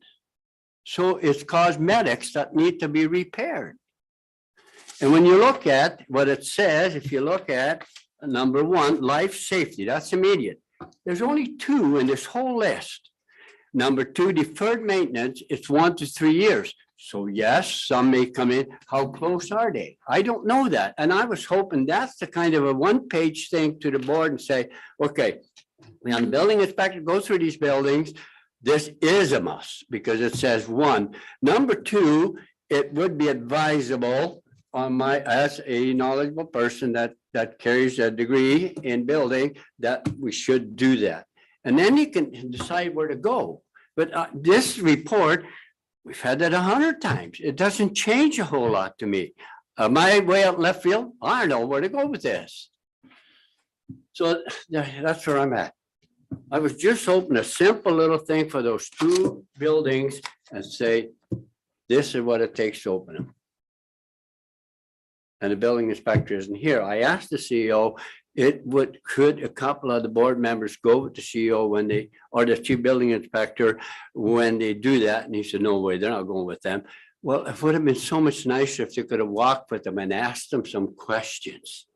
Just clarification. So as they said in the next meeting, they have some idea of where we're at. Maybe if it's a no-go, well, then it's a no-go. But at the meeting on the 15th, you're going to be exact where we at. And I wish the building inspector, if we could get a report from him, maybe before the 15th, say, this must be done. This is a good suggestive done. And this, remember, has to be done next year or two, something like that.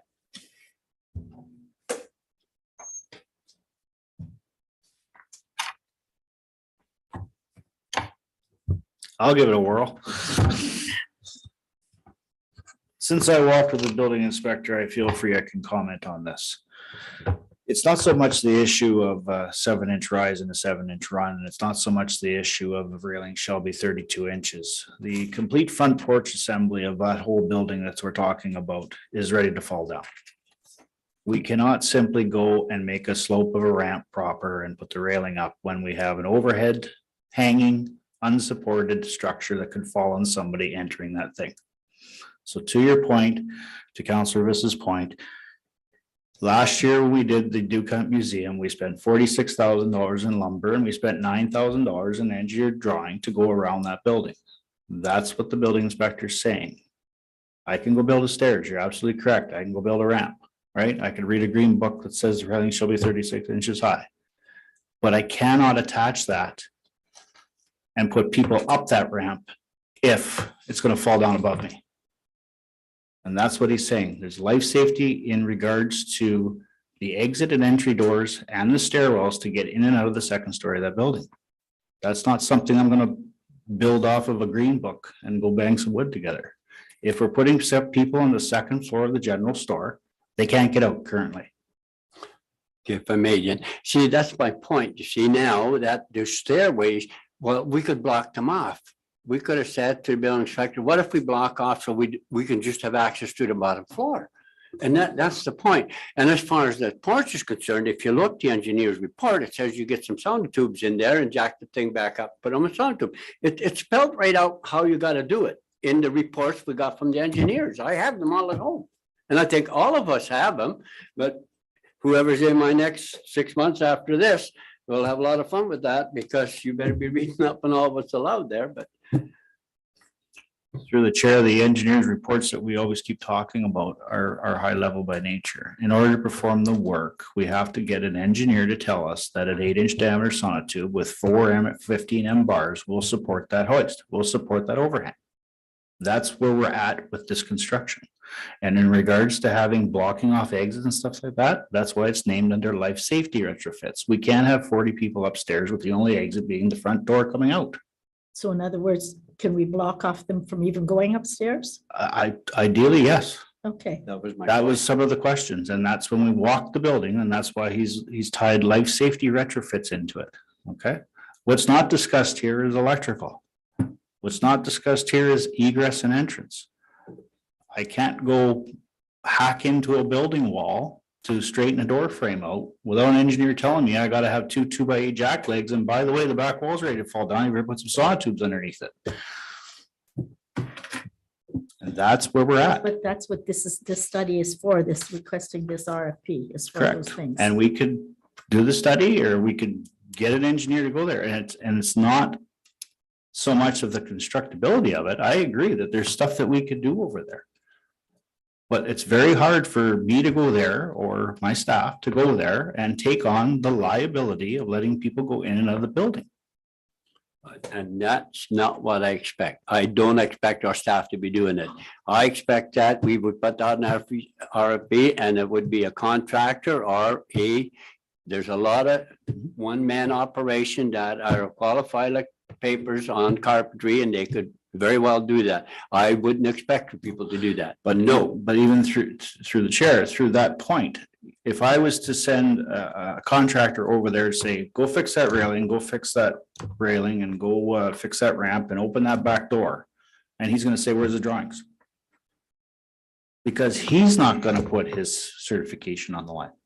Well, let's see what the man says. That's what I said. That's what Let's put Paul's that out saying. there. That's what Paul's saying in his report. That's why we're asking for the RFP. Yep. But that's only for the structural. That has nothing to do with the electrical. Structural and life safety. And again, the electrical, we said that before, they're only open from 10 or 11 till 3 or 4 is broad daylight. I've said that before, cut the wires. Why it's an old structure that had no hydro at that time when it was built. And no wonder the Mickey Mouse sits up because they just stuck it in there. Why did you stick it in? I don't know. I don't know all those things, but it just questions me. Wayne? I'm not very well read in all of this, but I understand public buildings, if you have people going in and out of them, they need to be properly illuminated. And the second floor of the general store, there's no windows up there. If the lights go out, you don't know where you are. So that is an issue. And But if you if you have to put electrical emergency lighting in there, then you are into the electrical system. You have right? to have exit signs, which is So, electrical. I think maybe the fire chief could elaborate on that part, if you don't mind, Sean. Yeah, absolutely. The world changes when it comes into a public building, and it changes even more when you get into an assembly where people are gathering, which is what we're talking about here. And as soon as you touch anything with the electrical, you're opening the whole, it's a major cause of fires. And it has to be done under code. And unfortunately, when you open it up, it comes into the current code. I'm not versed on building code stuff, but I know that's what ends up happening. If I walk into a building and there's exposed wiring, I shut it down. I don't have a choice because it's a fire hazard. Councillor Peacock? Thank you. I was glad to hear from you, Sean, because that was one of my questions. Just wondered why you weren't included in the attendance at because I see the Director of Operations, Asset Manager, and the CBO were there. So I just wondered if you had been given the opportunity to attend. I was not. And also the last comment on page 71 says museum reserve could be the fund source. Do we know what the reserve is in the museum? Looking at the budget, it doesn't show anything. Yes, there is 95,000 in that area. Okay.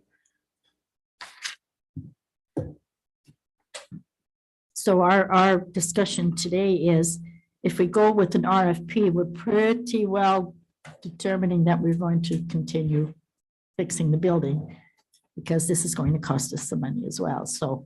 And I guess, Mayor Lucy, that's what I was trying to drive at, you see, because you remember this spring when we appointed committees and I said, where are we at? Because if I'm going to sit in that committee, I can't get jerked around from meeting to meeting to meeting. Are we committed to what we decided back whenever it was? If it is, that's fine. Then the board knows where we're at. But if we're not, then tell them now, or I even said this spring, let's stop it right then and there, because now we got a budget for what, $24,000 to do a bunch of stuff on the 5 buildings that are open. And so I get so confused of, so we throw a little bit at it. Oh, well, we can't go here. Well, are we committed or are we not? I'm glad you brought that up, because then we can tell the committee that, because we got a good committee, folks. I tell you that from what we had all those years to what we have today, they're out there to promote that place, and they determine they're going to get people in there, and that's their goal. And to have that web page and be able to tell everything what's there, and you see, so that's why it's so important. How can we, even if for the temporary for 1 year, see how well they do with that? Maybe it's not worth it a while, and we'll stop right then and there. I don't know. But if we could have something simple, say, okay, this is what you can only do. You can't have the upstairs, that's fine, but this is what you need. And then we can have it for this year. If it's a flop, well, we'll know what to do next year when budget comes. I don't know. Yeah, the unfortunate thing is it's a public building, so we can't let them in until it's all fixed.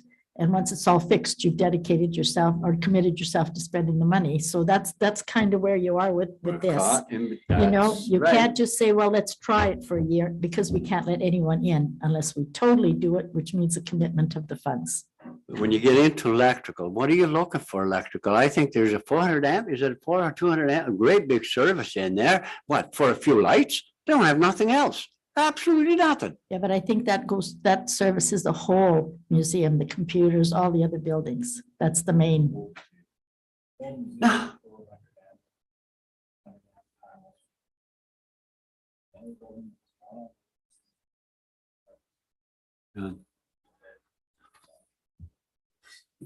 Yeah, okay. I hear you. So I mean, we can cut them all off and not have any hydro, but yeah, you can't let the people in the building unless the sun is shining in the windows Well, because you what can't. about you have some of to have these exit battery sites. operated lights that you could turn on and off for a time? They're not open all that often. They're just, I don't, I'm just I know, guessing yeah. at things, okay? I'm just trying to throw ideas out to see, trying to help this committee to, if they really think there's a value to that, especially this lady is gonna draw up the webpage and stuff. She's got some great ideas, that lady. I need to know what to market and who to market and what level of people and she's right into that kind of stuff. So I don't know. Could battery operated lights and exit lights be sufficient? to Well, open it? yeah. So Sean? No, the whole intent of emergency lighting is to run off a battery when the power goes out. Oh, So they run off the power system and their emergency lighting in case the power goes out, batteries kick them on. Councillor Peacock? Just one further question, with all of these expenditures, would $95,000 in the reserve be sufficient? no. No.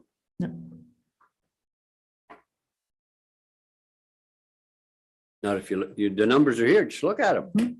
So it's no. Right. So I guess my point is, Lucy, if we can come out of here somehow, or somebody, some kind of a note to the board for the 15 and saying, this is what the requirement, this is what we're faced with, this is your cost, this is what's required by our chief building inspector. At least they got something to go by. If we're looking at an RFP, does anyone have an idea of what it's going to cost? Lots, little, could be 30,000, could be 50, could be 10. Through the chair, we went down this road with the Hearthstone Bridge. If you're gonna go with an engineered concept, we paid price plus 40%. If you're gonna go with, let's open it, build it, they will come and waive the rules, gloves are off. I hear you. Yeah.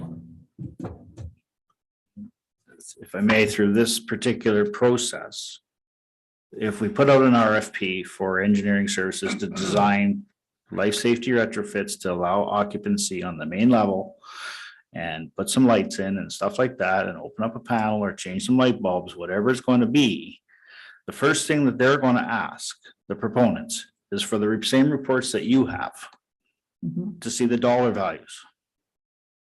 Okay? Yeah. Because that happens right now with our engineering awards. They ask for the previous year's data. What do you have? Our bridge inspection's out right now. It lists what was wrong in 2 years ago. We've gone and fixed some things so they can look at, oh yeah, they had $20,000 to do the guide rail. They had this to do that. Same thing's going to happen with this project. So they're going to go with these prices, minimum, sure they are. minimum, because the prices have gone up. Yeah, they're out in public. So I guess at the board meeting on the 15th, and I'm not speaking for Paul, obviously, but the direction will be, you've got $95,000. What do you want to open in a safe manner? That's fair enough. At least it gives a message. And you may get Not much. one railing, you may get the That's right. upstairs shut down, you may get one access ramp, and you may get some decking that goes to 2 buildings. Mhm. Don't know. But to your point, we are caught in the middle. Not only are you guys caught, we're caught to try to get this place open. Sean? Yeah, and just to put it on the record, I won't put my stamp on it if it's not approved to code. A lot of this stuff is outside of my realm to the building code. But from the fire perspective of it, it's got to be up to code or I won't put my stamp on it. Through the chair, I'm not putting my stamp on it either until an engineer tells me what has to be built. That kind of gives us the answer. Has to have an engineer study done.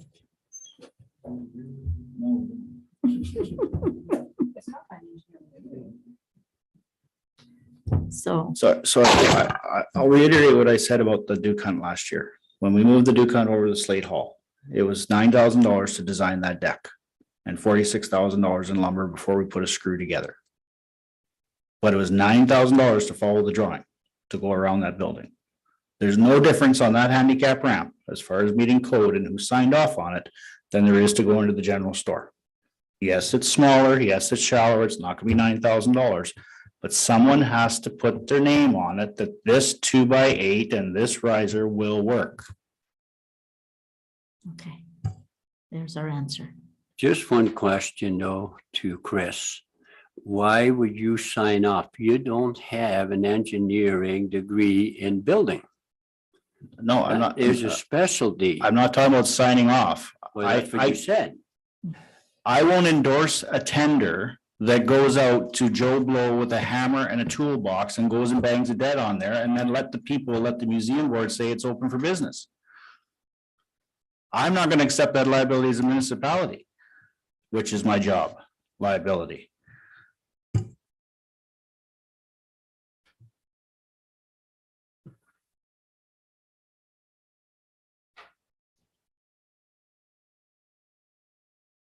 So that brings us right back to hiring and our having an engineering consultant doing the designs for the project. Is that what council is looking at? Because if they're not, you're basically closing the buildings down again.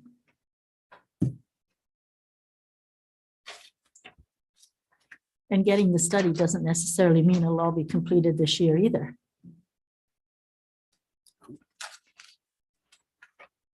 Councilor Campa? Well, we're only looking at doing a request, so if they all come in way too high. You just have to Starts pay over. for the study. Yeah. That's, they'll be out that money. I think it's the right direction to go at this time, though. Mhm. We need something. Need somewhere to start. Okay. Yeah. So we have a resolution. It's been moved and seconded. We've discussed it. I will call for a vote. All- Does the resolution state? Can you read it out? Certainly. That with respect to report 2023.76, we recommend the issuance of an RFP to have an engineering consultant do engineered designs for structural and life safety repair projects for the general store and village square that will be provided subsequently in an RFP to have a contractor undertake the repair projects. Okay, fair enough. Thank you. It's been moved in second. I shall call a vote. All in favor? Opposed? Carried. The next resolution may not require as much discussion. It's a summer meeting schedule. It's fairly similar to what we had last year, so it's been moved and seconded. Any discussion of it? All in favor? Oh, I'm sorry, Councillor Peacock. Thank you. I'm just wondering, because I have been, it's noted that I'm the mayor for June, July, and August in your absence.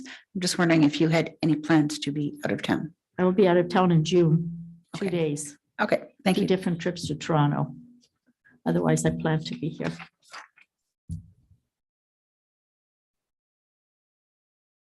Any further discussion? All in favor? Yes. Opposed, carried. All righty, the next item we have is report number 2023.77.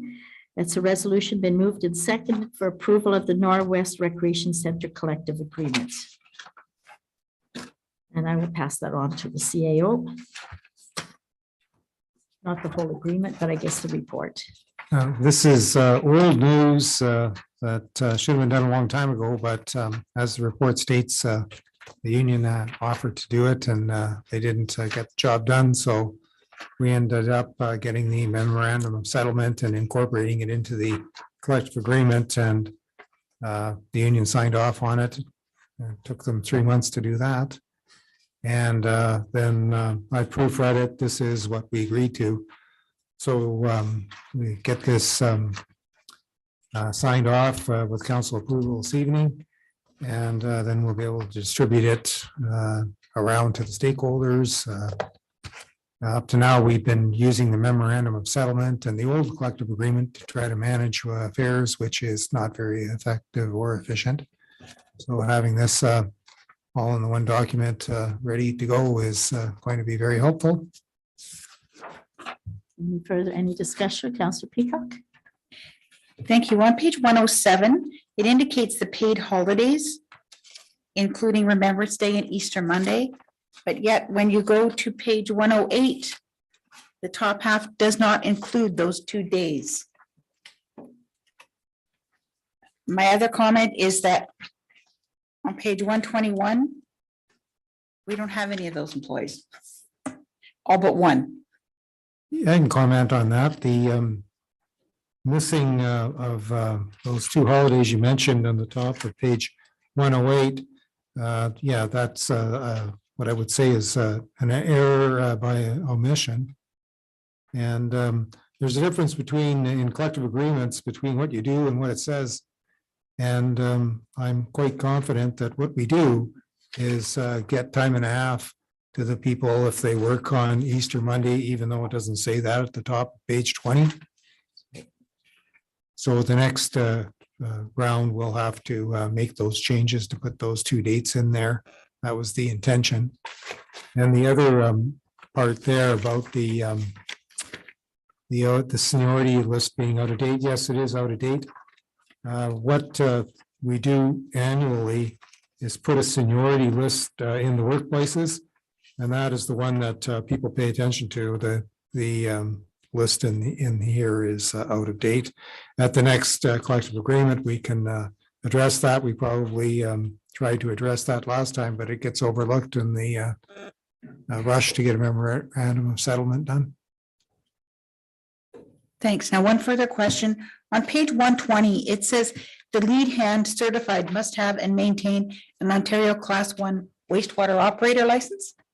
Do we have that? And as far as the other documentation that is required for the technicians, do we have certification of them on file? I think you're talking about the lead hand there. Yeah, the lead hand is the one that needs to have the certifications. And there's 2 different types of lead hands. We have a lead hand uncertified and a lead hand certified. And we've never had a certified lead hand. We've always had the uncertified type. The idea was when we initially had this lead hand position created was for the lead hand to get the certification so they'd be able to do do certain tasks, and we've never had an employee who has done it. So the lead hand we have on staff right now is an uncertified lead hand. Okay. Okay, so we have a resolution that's been moved and seconded. All in favor? Opposed? Carried. Next item we have is the municipal election candidates' financial statements. It's just a report to indicate that they have all been completed by all those that ran for position in the last election. And then we have report 2023-78, which is single source procurement, SCBA's and thermal imaging cameras resolution. And perhaps you could read that resolution for us. Yeah, this was a late edition, so no one got the report until yesterday. With respect to report number 2023.78, we recommend the use of single source purchasing to buy 2 thermal imagers plus accessories from M&L Supply, Fire and Safety for $23,915.30, excluding HST, be approved. Okay. Any discussion? Yes. I apologize. I should have declared a conflict on this one. Oh, okay. Thank you. It was just an addition, so It has been recorded. Any discussion on this item? I'll call a vote. All in favor? Opposed? Carried.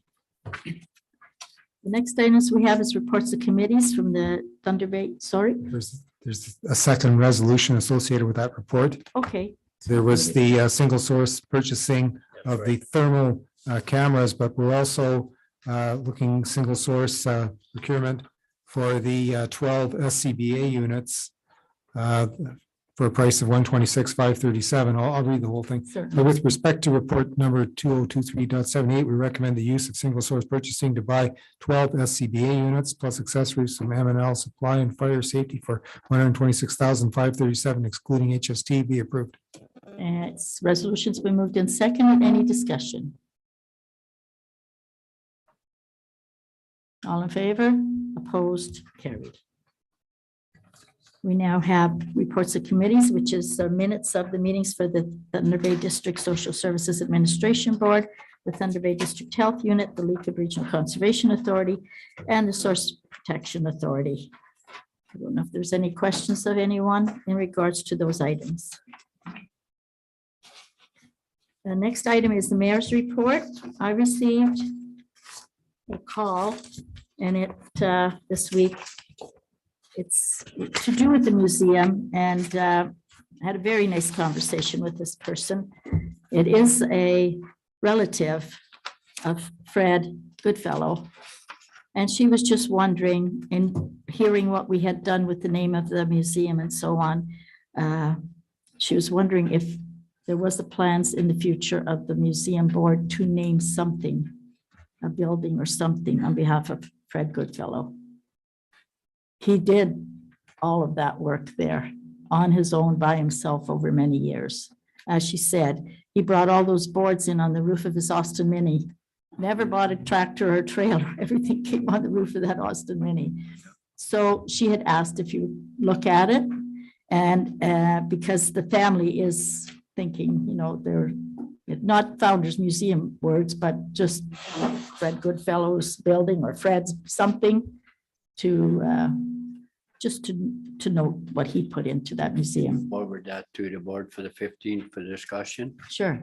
I think that. I will send an email to you and then you can. Yeah, forward I it. think that'd be a great way to do it. Yes. Yeah.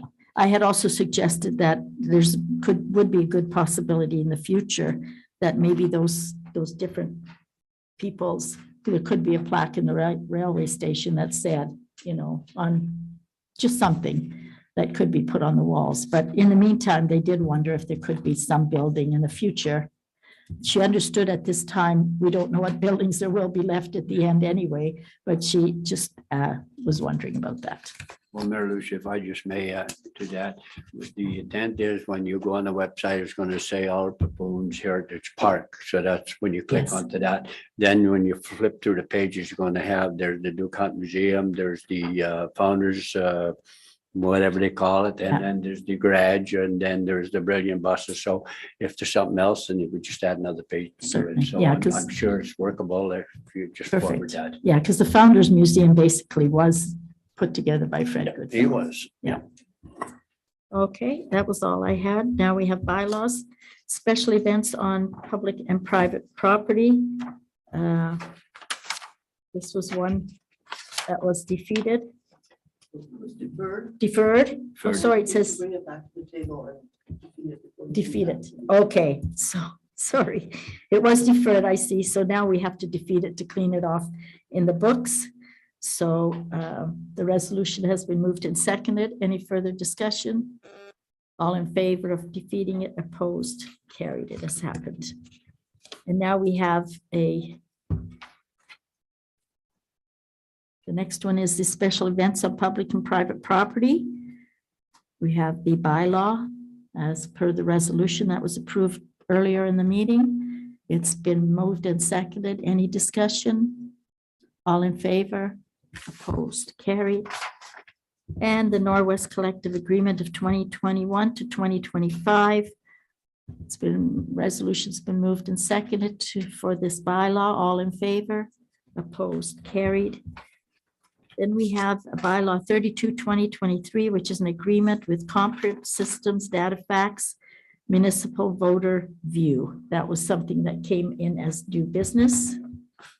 If you'd like to read it, because it wasn't in the agenda, so the public can hear it before we vote on it. The entire agreement is not here, though. Oh, But anyways, I can just explain what the agreement is about. This is the company DataFix that runs the software that controls our information for the elections. We've been with this company for many years and we want to renew with them. The price over the 4 years is $7,000, so it's not an expensive thing, but they just house all of our data, and the agreement is nothing in there to raise red flags. okay. Any questions?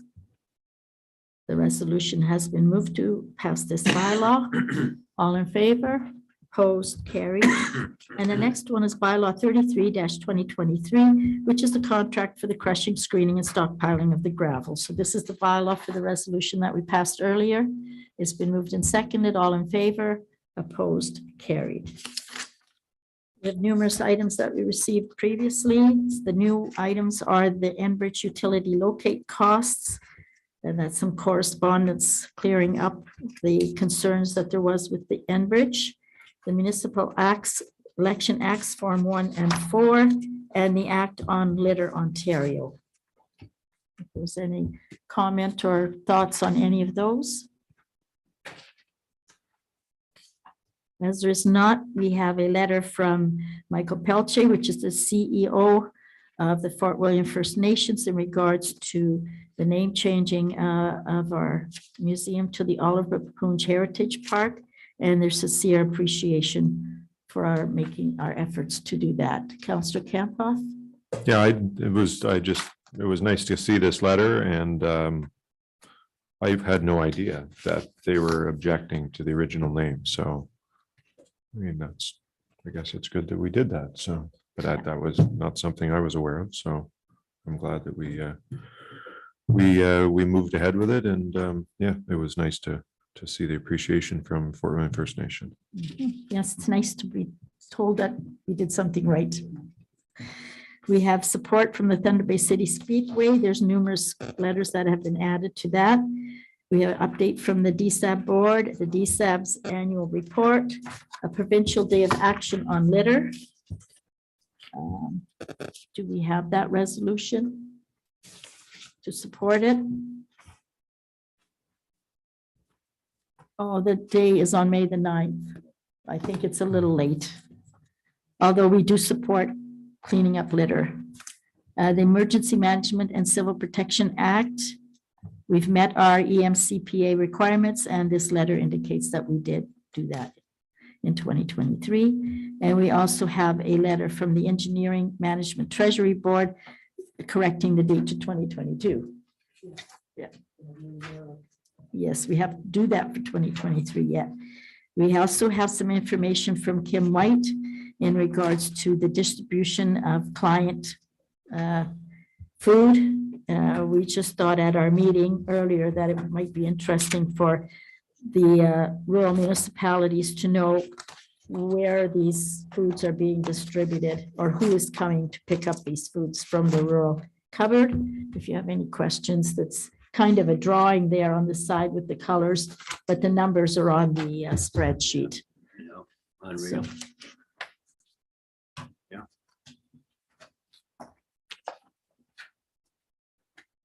All righty, and then we have an invitation from school boards to attend a facility partnership meeting on May the 24th.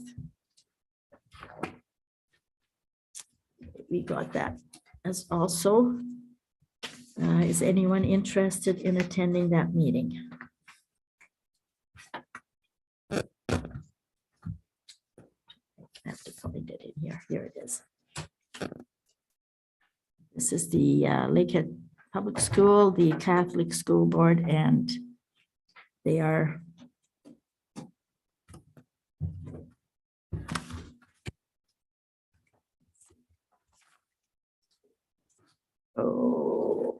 10 to 11:30, I have a meeting. 1 to 2. I guess I could fit it in my afternoon. Right? I'm not interested in attending the Oh, meeting. darn it. I but, thought you were going to say you were. Do we have any, I guess it's to talk about their schools and whether we would use them for anything? Do we have an Yes, opinion I on that? think or- so. I don't think they're asking us to commit to anything. It's No, to give just an idea. information. Okay. So that will be 1 till 2 PM. I shall attend that. My cat died. Okay. So could the RSVP for me by May the 15th? Yeah, I will attend there. Okay. And now we go to new business. So Councillor Peacock. Thank you. First of all, attended the NOMA conference with my fellow councillors. I enjoyed those 3 days. It was very worthwhile attending and quite informative. Congratulations to the Walleye. Best of luck as they continue their way across to Manitoba to further their efforts. The litter cleanup, although it was May the 9th, I believe there is something in our newsletter that indicates that we will have or there's a resident who's looking after litter cleanup, and we have something available here at the office. Am I correct, Chris? So yeah, the cleanup to litter event is scheduled, I believe, for the 27th. I wouldn't want to quote that day without looking at a calendar. And we are holding registration here on the 25th and 26th. It's the same thing we did last year where we handed out a pair of gloves and 2 garbage bags to every resident that signs up. And also, Chris, had received a report at all with regard to beavers damming up the road in the north end of Mud Lake? Been on beavers in the north end of Mud Lake since last Wednesday. Okay. Is there an emergency fund available to a resident? Unfortunately, we've lost 2 houses. Families have been burned out of homes in the last year. Just wondering, is there anything available to our residents that the municipality has available for assistance to them? No, not that I've ever heard of. No. Okay. Still looking for the quarterly budget report and the status of the audit figures for the end of 2022. We will have the report of the auditors at the end of June. Okay. Normally, I'm assuming it will be again this year. Don't count on it? Okay, well then, whenever the auditor calls and says they have them ready, then we have a meeting with them. How about the first 3 months of this year? When they're ready, they will give us a report. And I was just going to ask Wayne, but I can ask him another time, just with regard to his availability for calling and Chris as well, I guess, with regard to calling a cemetery meeting. Okay, well, we'll leave that to you. Yeah, off that's council. fine. Thank you. Any new business, Councillor Viss? Not really, just some questions and concerns what's going on at the end of Cooper Road, and I tell them it's private property, and the trees are all been removed, and I took a drive up there, and it looks like there's a beautiful road going through there. I said, till we see what applications come in, where we're at, I tell you, I did tell them, I said, the council has decided that when buying application, it will be on a, what do you call that? Yeah, well, we'll have a public meeting also. We'll have to say what can go in there. Like right now, if you have the straight site specific, that's the word I was looking for. So that was agreed upon by us. So I said, that's all we can do. And that's just private property. Yeah, we can cut down every tree on our lot. That's it. all. Okay, Councillor Calvert. Same conversation. Anyway, and I just have a question about over at the Merlot Diamonds now that the ball season is in full. Do we have anything to do through the director of operations with their washrooms there at all, not porta potties or anything? Yeah, so through the chair, I was made aware on Friday that they had started. So I'm looking for outhouses right now. It's a joint price agreement that I didn't think with the snow being there last week at this time that they'd be playing ball already, but they are up and Wednesday we around. started. And it's the fields are not the best of shape, and usually we like to get in there before, but we can't go anywhere off road right now. So You're gonna have to muscle through it and we'll have it in good shape for your wind-up tournament. But yes, I'm actively working on your outhouses. Just, do we pay for them to the porta potties? There's been an understanding over the last couple of years, we would pay for a month, they would pay for a month. Yeah, That was the split, Figured that. split out, because it's just May and June that we do it, Yeah. so. okay, good. I can relay that back. Thank you. Thank you. Counselor Campa? Nothing, not a big deal. I need to talk to Chris. I know I was requested by a group of an agricultural group that's had tiling work done in our municipality, the drainage tile put in, and they need a letter just telling them it's further funding. They need a letter saying that they don't require a permit from the municipality, which we don't require permits for tile. So, Sorry, through the Drainage Act, you require a permit in regards to the outlet of said tile drain. yeah, so we will, Chris and I will straighten this out and talk about it, but other than that, I have nothing else. So. It's a $10,000 permit. Oh, I thought he just dropped that in at the end of the meeting.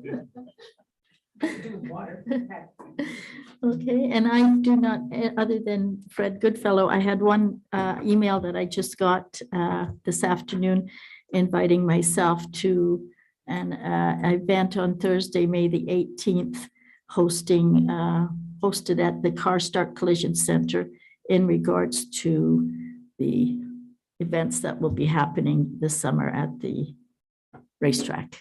So I will be attending that, and that's all I have. Okay, and no more new business. We have a resolution resolving to close session, the time being 7:22 PM. All in favor? Opposed?